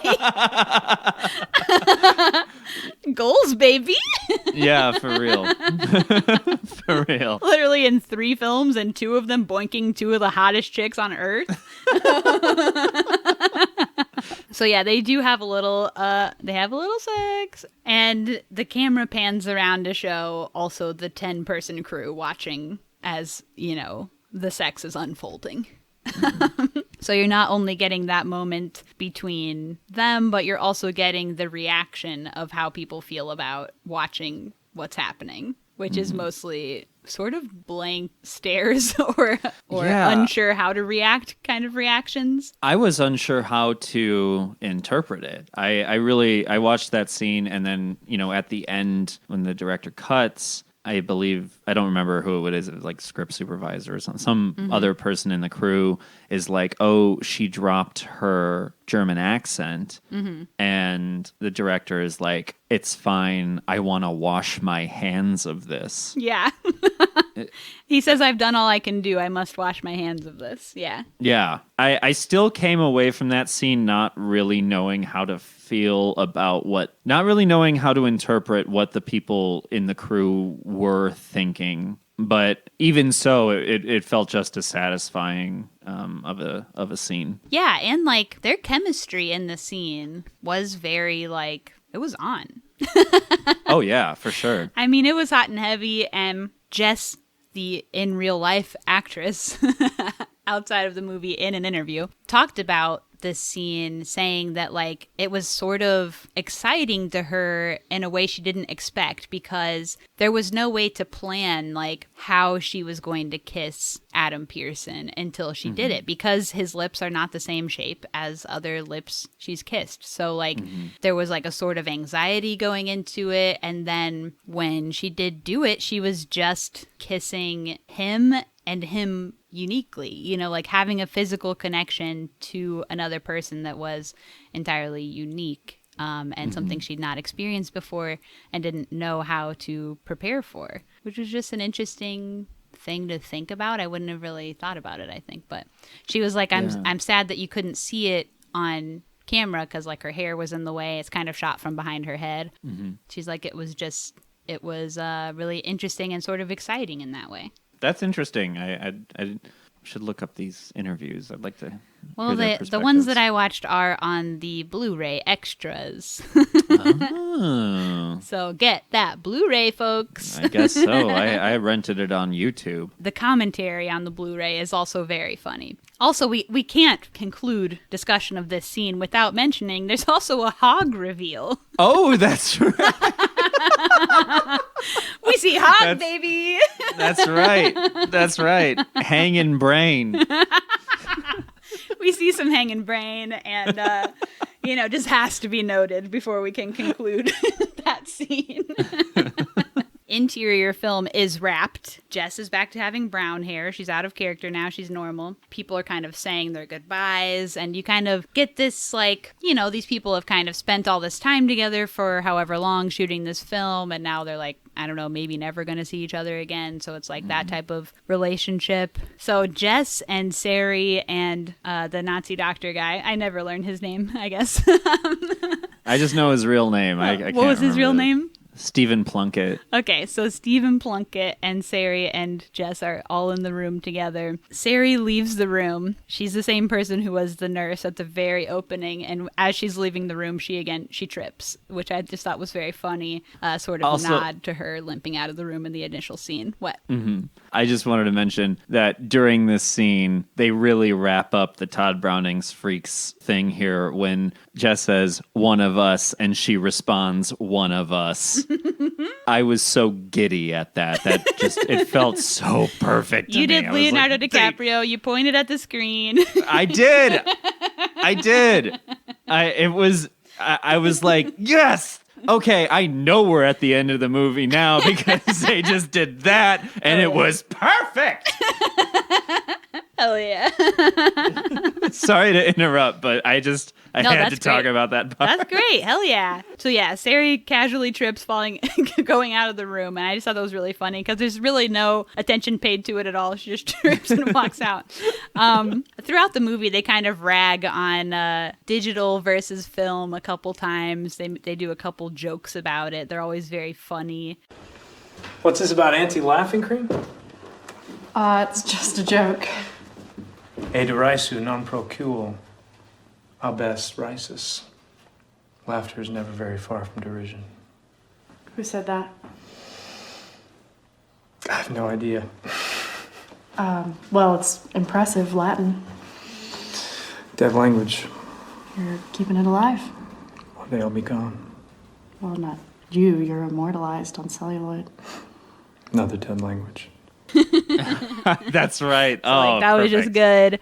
Yeah. And then they kiss. And so, like, what's interesting about their kiss is, like, he proposed it as, like, what you think is supposed to happen. Like, the hot actor and the hot actress, they kiss, obviously. Like, they're both hot and blah, blah, blah. But, like, the kiss between them is, like, so dissatisfying. Like, you kind of feel nothing versus you think about the kiss earlier between her and Adam is, like, so much more satisfying and gratifying and passionate. And then later when the kiss you think is supposed to happen happens, you're like, well, I don't know. That kind of sucked. Yeah. It's just kind of sad afterwards even. Also, that runs right butt up against her. Stephen Plunkett leaves the room and then she looks down to see a little photo from Rosenthal, that has whatever he wrote on, just a nice little note on the back. And I thought that those two sort of different ways of saying goodbye to your fellow actors in the film. Yeah. I think that said a lot to me. And when she looks out the window right after that, she gets a little look back from him too. A quick look back before he loads on his bus. Oh, the bus. The pic they took together too was also just very cute. I mean, there's nothing really to say about it, but it was just cute as hell. That's all. Oh yeah. I love Rosenthal's quirk where he has to do the hang loose sign. Yeah. Yeah. That's adorable. I love that. It's so cute. I also have a disease where I chronically do the rock hands. So, like, I get it. My hands just go into rock hands. I can't really help it or explain it except that I am a true rocker, and it lives within my blood, and my hands are no exception to my blood. The blood rushes to your hands, and they become engorged with rock blood. You have no choice. With rock and roll. You have no choice but to put them devil horns up in the air, motherfucker, and wave them like I just don't care. Yes, I'm addicted to the 2-finger peace sign. I started doing that when I was 15, and it just never went away. Yeah, so we all have our vices.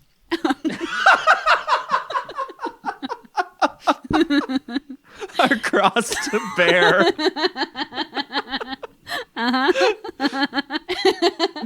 And in these ways, we relate to Adam Pearson. I think you just provided the thesis of the film there, right? Yes. Okay, so all the extras load up on the bus to leave. She gets her own private car because she has a union card and the other actors don't. And so she gets to drive separately, or be driven even. She's in the back of this limo. She has a talkative limo driver.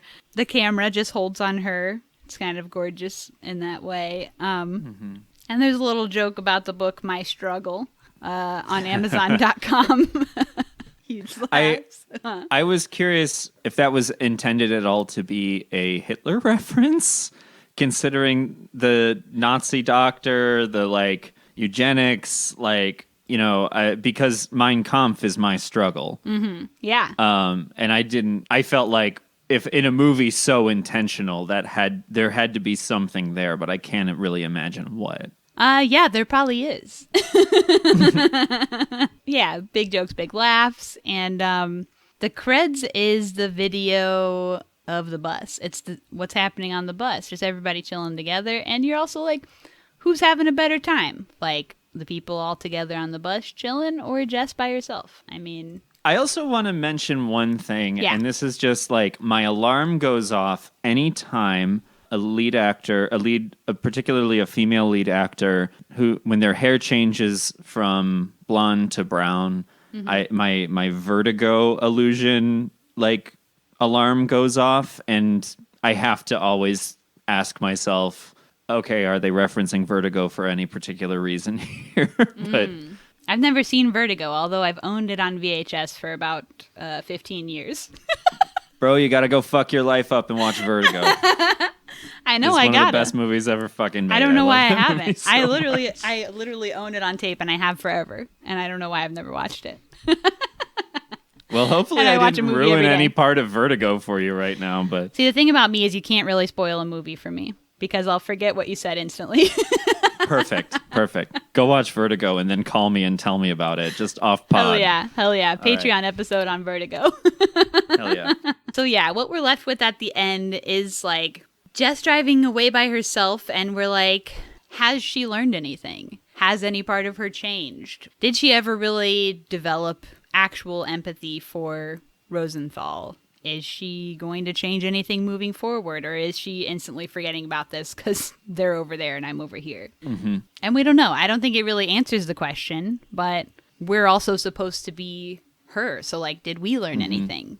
Did we think about anything? Did we develop any empathy that we didn't have before for these characters or for people like this in general? Absolutely. That's exactly how I felt watching that. Is I felt like it felt like the audience is definitely supposed to be her in that moment of and it is ambiguous as most of the film is with its messaging.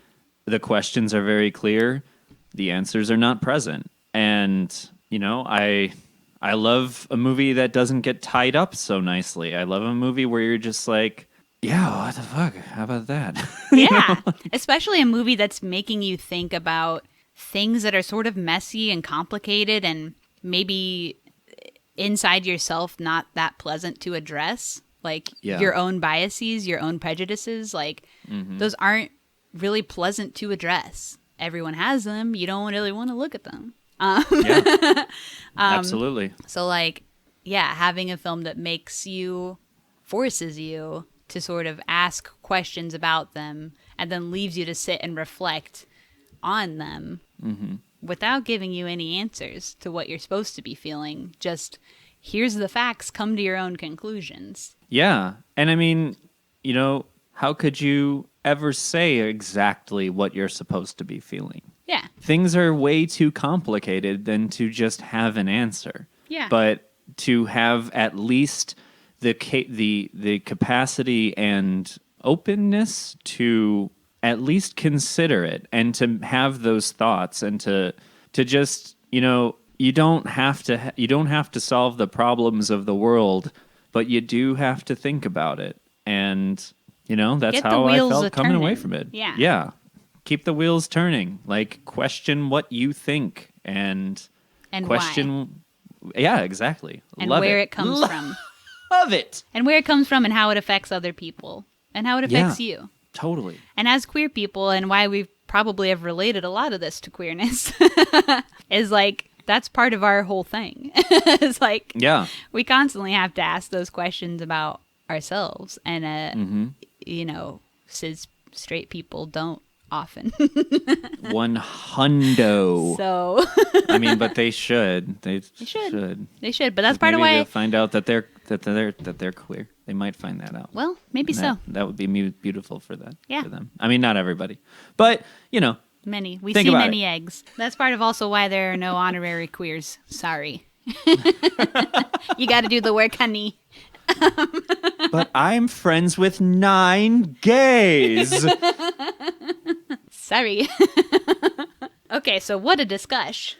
Yeah, for real. We've rolled the creds. That's the end of the damn film. So we've come to the point where we got to score this out of 5. So what are you thinking here? First, real quick, sorry. Yeah. I just want to mention the titles are beautiful. Oh, yes. The titles are gorgeous. Both very, top very and good bottom. Job. Yes.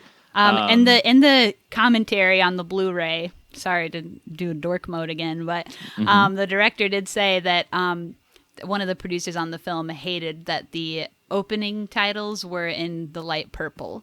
Hated the purple. Really? Yeah. I thought they were gorge, so Aaron, I'm with you. Yeah. I'm with her. The titles were phenomenal, honestly. Like, they're really, really beautiful and iconic. Yeah, just absolutely gorgeous. Really, the entire film. I mean, T to B, any aspect of it, I mean, pick one. It's all gorgeous. Yeah. So rating? Yeah. What do you think? No, you go. I go? Okay. I mean, I can go first if you want, I guess. But no, I'm going to do it. Okay. I'm going to do it.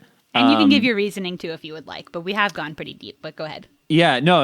I don't think I need to explore any further, at least on the podcast. But I gave it yesterday on Letterboxd, gave it a 4. I will be switching it to a 4.5 after this discussion. 4.5? Yeah. 4.5.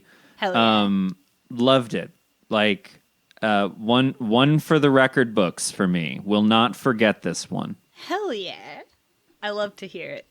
Yeah, so you know what? I think I historically have also given it a 4.5, but I also think I might bump mine up to a damn 5. You know what I'm saying? Whoa! Because I love this film so much, and just learning more about it and thinking more about it and discussing it with my pal Franky. I think I may have bumped it up to a 5. I just love everything about this film. I don't think there's any aspect that I don't love. It's absolutely my shit. It's absolutely gorgeous. It's absolutely everything I love about a film.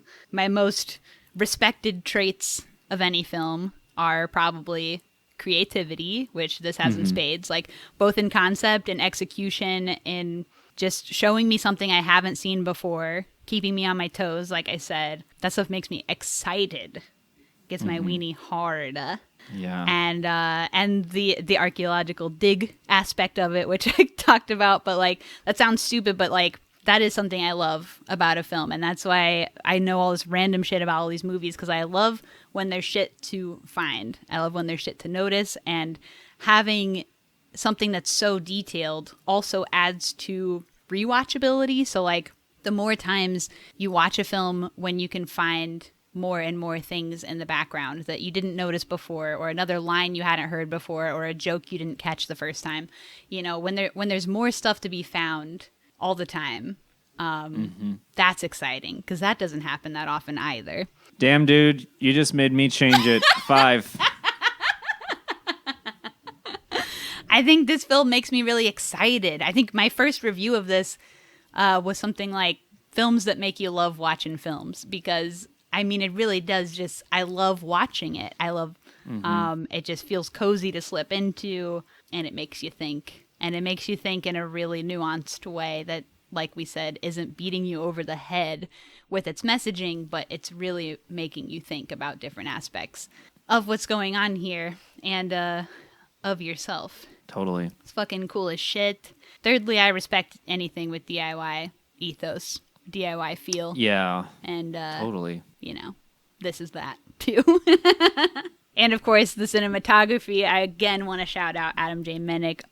Just his work is so like inspirational, and what he does is different than anything anybody else does. Yeah, it's one of those things. It's like, you know, it's like anything. You're just, how can people keep innovating using the same tools that have been around forever? How can people keep changing the game, doing something entirely different when there are hundreds of thousands of films out there? It's just... That's a fucking artist. Like, it's astounding. Adam J. Minnick is a true artist, and Aaron Schimberg, fucking artist. His other film, too, is also, you know, exciting and different and weird and cool. Not in the same way. I mean, in different ways. And, like, yeah, how do they do it? We don't know, but that's the mark of a true artiste. And Franky would know, because they are a true artiste. Something like that. And what a we beaut. We respect, and it's perfect 5s from both of us. What a beaut. It's thanks so much for getting me to watch this one. This was magic. Hell yeah. I'm so excited that you enjoyed it, and I hope, you know, if I can convince anyone else to watch it too. Anyone out there, normals in the world, watch this fucking movie. For real. It's a good movie, and I think it's just really special. Now it's time for ScreenVomit.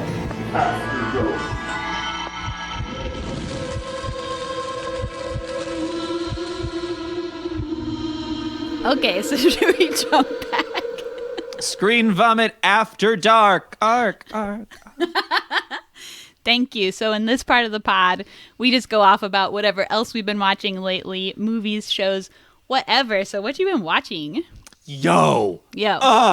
There is this show. Okay, so Amazon remade it, and their remake is bad. Okay. But I found out about it because of the remake. Okay. It is a 2013 show from Channel 4 in the UK called Utopia. It's 2 seasons, 12 episodes total, 6 eps per season.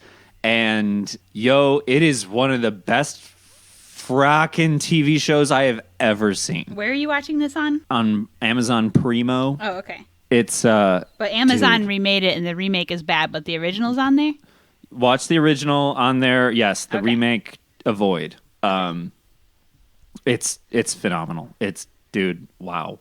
Hell yeah. I watched one episode, and I had to Change wake your Lulu shorts? up. I had to wake Lulu up the next morning, and I was like, okay, I started watching a show last night, and I'm not going to watch any more until you watch it with me. It's too good. We both need to see this. You forced them to watch it. Hell yeah. Yes. So that's Utopia from Channel 4 on BBC. It's probably... or not BBC. What the fuck? From Channel 4. It's Utopia. Clean one. Here we go. Utopia, Channel 4 series. Very tasty. I also, as we mentioned earlier, just watched The Player, which I am a huge Tim Robbins lover. I just watched it too for the first time, so this is on both of our list. That's fantastic. Hell yeah. Love it. It was I had no idea what to expect. I really knew nothing about it before watching it. Yeah. And it's very good. It's We get hair, Vincent. Are you kidding me with this? Vincent D'Onofrio with hair? A lot of it. A whole bunch. Never seen, never before seen, never since. Okay. Man, that movie is hilarious too. It was really good. How familiar are you with Robert Altman's movies? Not really at all. I couldn't name another one. I've maybe seen one, but I couldn't name one. Pretty much same. I had seen one other of his films, and it's like not even one that anybody cares about. It's just one I picked at random because I think it had the shortest running time. But which one? Let me see. I'd have to look it up, but while I'm looking it up, I'll tell you. But I hear people talk about him all the time, so I'm always like, I should watch more of his films because some of my fave filmmakers get compared to him a lot, and I'm like, I don't know shit that he's done. I watched a film called Images from 1972. That's the only other Robert Altman I'd seen besides The Player. Everyone tells me to watch Shortcuts, which I'd love to see, but you can only buy it on DVD. It's not streaming anywhere, so you have to buy it, and it's over 3 hours, so it's kind of a commitment. I think it's Shortcuts is quite a name then. I think it's in what do you call it? Where it's like little slices of movie. Oh yeah, an anthology. Yeah, it's like an anthology. I think. I don't know. I haven't seen it, but I think that's what it is. But anyway, everybody tells me to watch that one and The Long Goodbye. I probably will watch The Long Goodbye sometime soon. But anyway, that's not important. What's important is I wasn't that familiar with him either, but I really liked The Player. Yeah, it was wonderful. And I think Tim Robbins is just magic. I think anything he touches is always good. And he's a little cutie. Yeah, definitely. A little cutie. Particularly in Hudsucker Proxy. I don't know if you've seen that one. No. But the movie's a blast. It's a Coen Brothers movie with Tim Robbins. It's super stylized in the same way that Oh Brother Where Art Thou is, but in the 1940s. It's very good. And I also watched recently Miracle Mile. I don't know if you've heard of this one. No.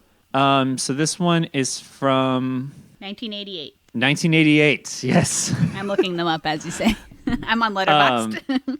I am too, and my internet is bad, so it won't take me to the page. Okay, well, but I'm a big fan of apocalyptic fiction. I love end of the world stuff. Seriously, my favorite type of movie is like, what do you do at the end of the world? What do you do at the after the end of the world? I love dystopian, post-apocalyptic stuff. Sure. And this one was just, it's so soaked in like 80s, editing. What's the word? It's very of its time in its editing and its sound design. Mm-hmm.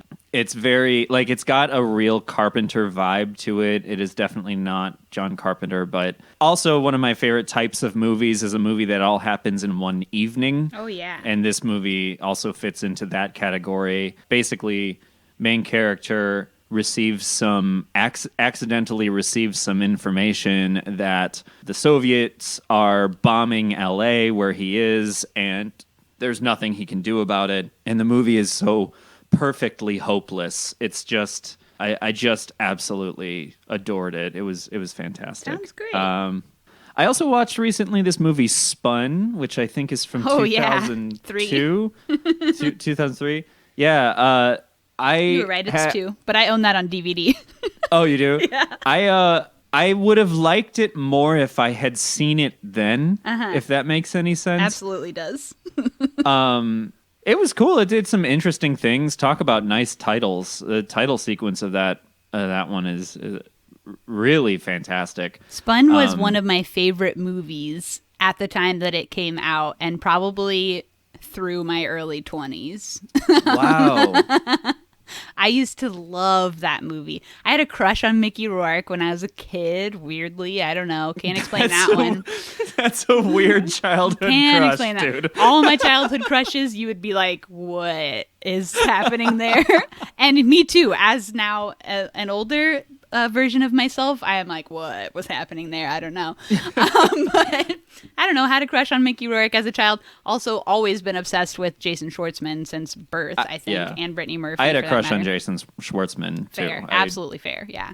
Even Rushmore Jason Schwartzman, I had a crush on. Yeah, I mean, I was a fan of Phantom Planet since I was like a baby, since they were on the Sabrina the Teenage Witch soundtrack. Oh. And he used to drum for them famously. So I knew him from that even before I knew him as an actor.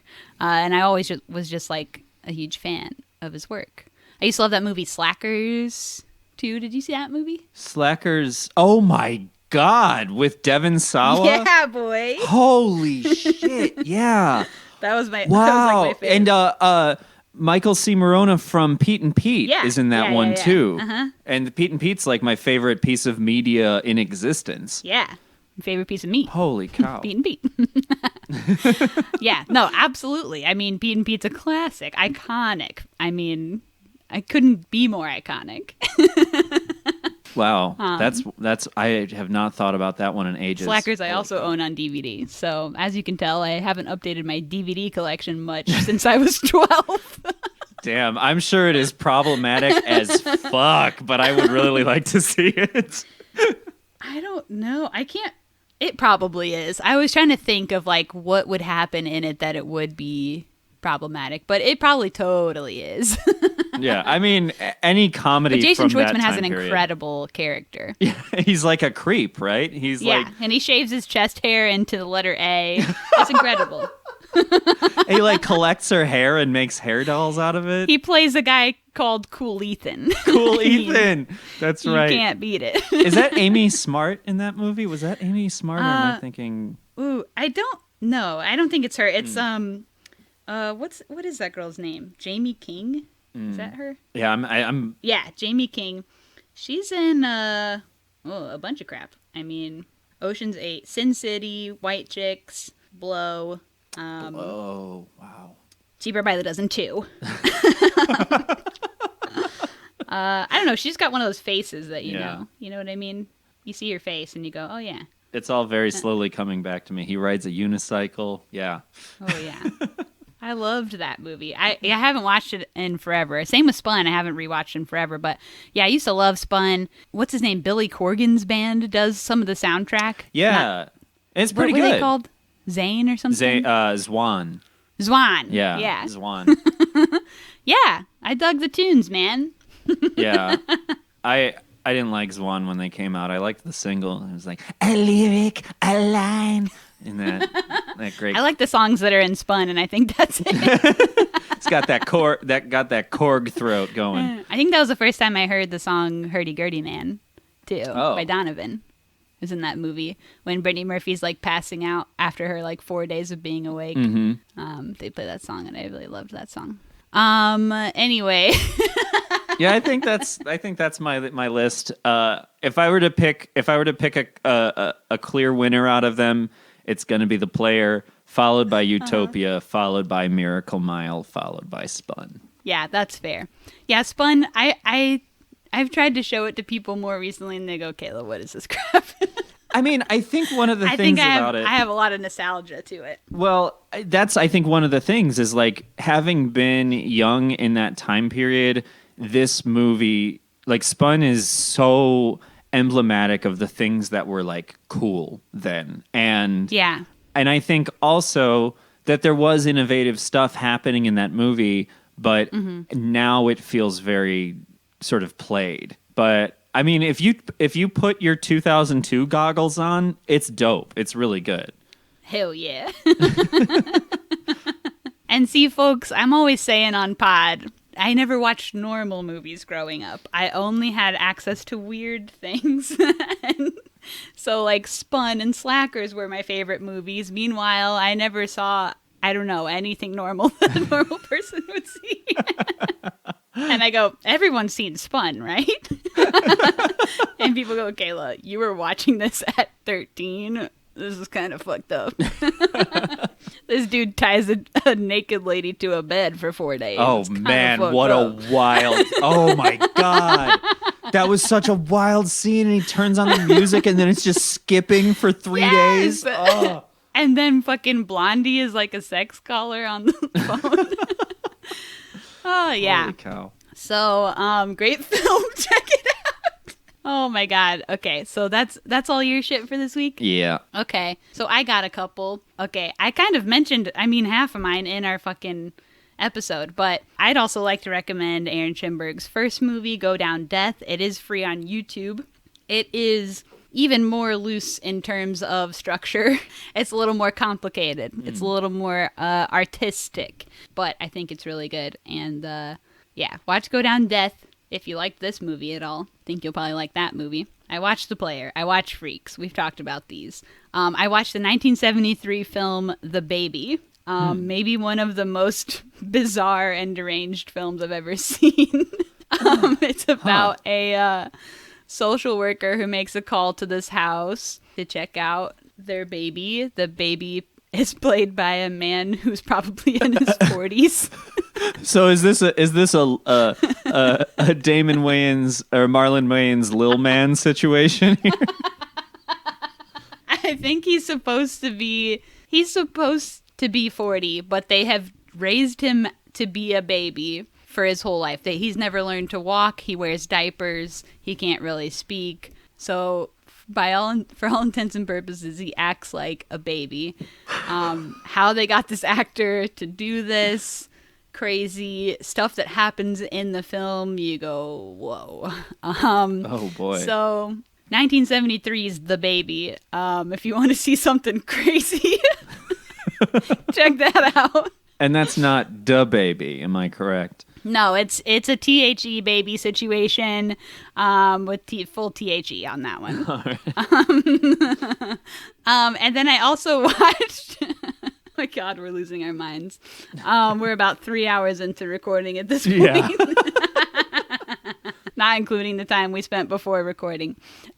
Yeah. So, I also watched the 2019 film Saul at Night, which is a new film with Kentucker Audley, who I am a fan of. It's from 2019, like I said, but it just went up on Amazon and iTunes, so it's new in that sense. It is sort of a futuristic film where, or maybe just sci-fi, I don't know. In the world in the film, there's like a government-imposed bedtime. So everyone goes to sleep at the same time and wakes up at the same time. Wow, that's cool. And Kentucker's character has volunteered to be on the opposite schedule as part of like a medical study or something. But he does have a wife and kids who he now cannot really interact with because he has to be on the opposite sleep schedule as them. It's kind of crazy. That's such a concept. Wow. It's very cool. It's a very cool concept. It's very cool execution. A lot of the ideas in it and stuff were just really unique and really interesting. I do kind of wish there was a little more elaboration on certain things, but ultimately I think it was a really good movie and I really enjoyed it. And yeah, that's up now on Amazon and iTunes. And I love Kentucker. Anyway, he was great in the film. Awesome. I watched The Wild Boys. This is a French film, so it actually has a French title too, but I'm not going to say it. You have to guess what Wild Boys is in French. So this is a 2017 film. It's about this group of 5 boys, teenage boys, who, let's just say, commit a serious crime, and then as sort of their punishment, they are sent with this sailor, this ship captain, who says he can set them straight by taking them out on his ship. I do have to trigger warning, there is like 3 rape scenes in this movie. Oh, wow.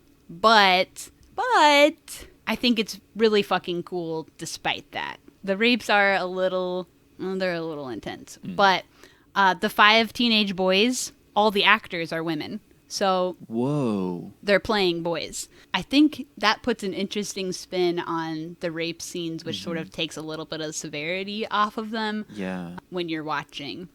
I don't want to give too much away, but it's very surreal. It's very intense. It's very high art. It is a certified freak movie, as I would say. It was very cool. It was really cool. That's another movie. I don't think I've seen anything like it. Lots of ideas going on in that one. And it's queer as hell. Awesome. So, hell yeah. Probably you would like if you can get past the rape scenes. One of them is, unfortunately, the opening of the movie. Oh, so. Great. Cool. I mean, I do it for the art. I'm down. Yeah. I'd like to see that. That sounds fantastic. If it serves a purpose, then you can get past it, I think, in my mind. Because I don't always enjoy watching that stuff either. No, it's not the easiest thing in the world, that's for sure. But I think the movie's really cool and really interesting and really crazy. And that was called The Wild Boys. And then lastly, just to not be ending on that film, I watched a short that was cool this week called Actor Seeks Role. 2015 short. about a struggling actor who can only get parts performing the symptoms of various diseases for medical students. But it was very fun and cool little short. Awesome. Actor seeks role. So that's my After Darks for now, for today. Fantastic. Bunch of weird shit from me, baby. From both of us, which is, I love. Love it. And I'm so absolutely thrilled that you invited me on again. I love talking flicks with you. It's such a joy, sincerely. Aw, hell yeah, baby. I love having you on. Thank you. And you know what? You got to do your plugs before we close out.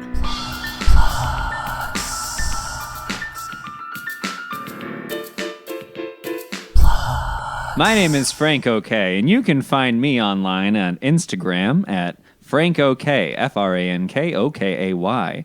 And you could probably find me elsewhere just by looking up those letters in that order on altavista.com. Google.com. Ever heard of it? Google.com. You're gonna go to google.com, and then there's gonna be a box in there. You click that box, you type FrankOKAY, and you're gonna find all kinds of stuff I want you to see and stuff I don't. So there it Frank's is. really a Frank of all trades. I mean, they do music, they do art, they do, I mean, what else is there? They do jokes on Twitter. Twitter, very funny. I'm ha-ha-haing all day looking at the Twitter. They do Instagram. I've lost my mind on Twitter. I am vomiting id on Twitter. But we're playing. We do Barack, Horsey, and Obama.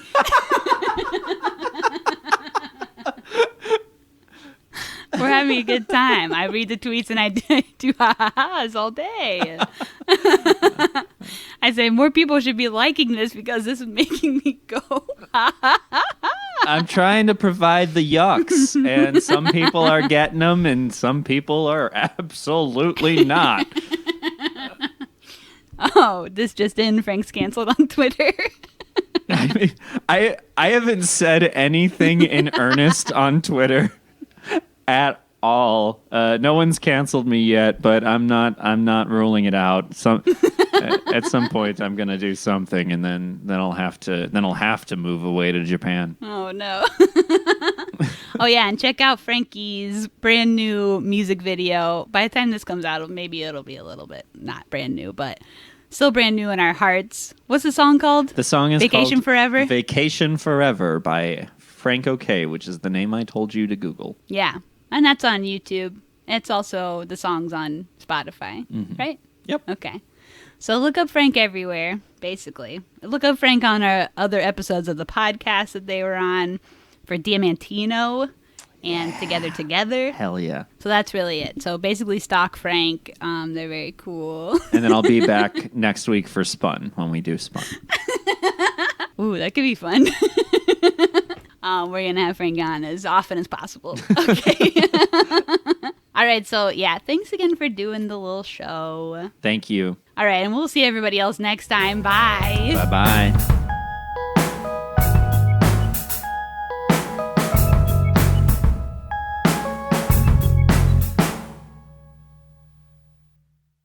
Sorry, I'm burping.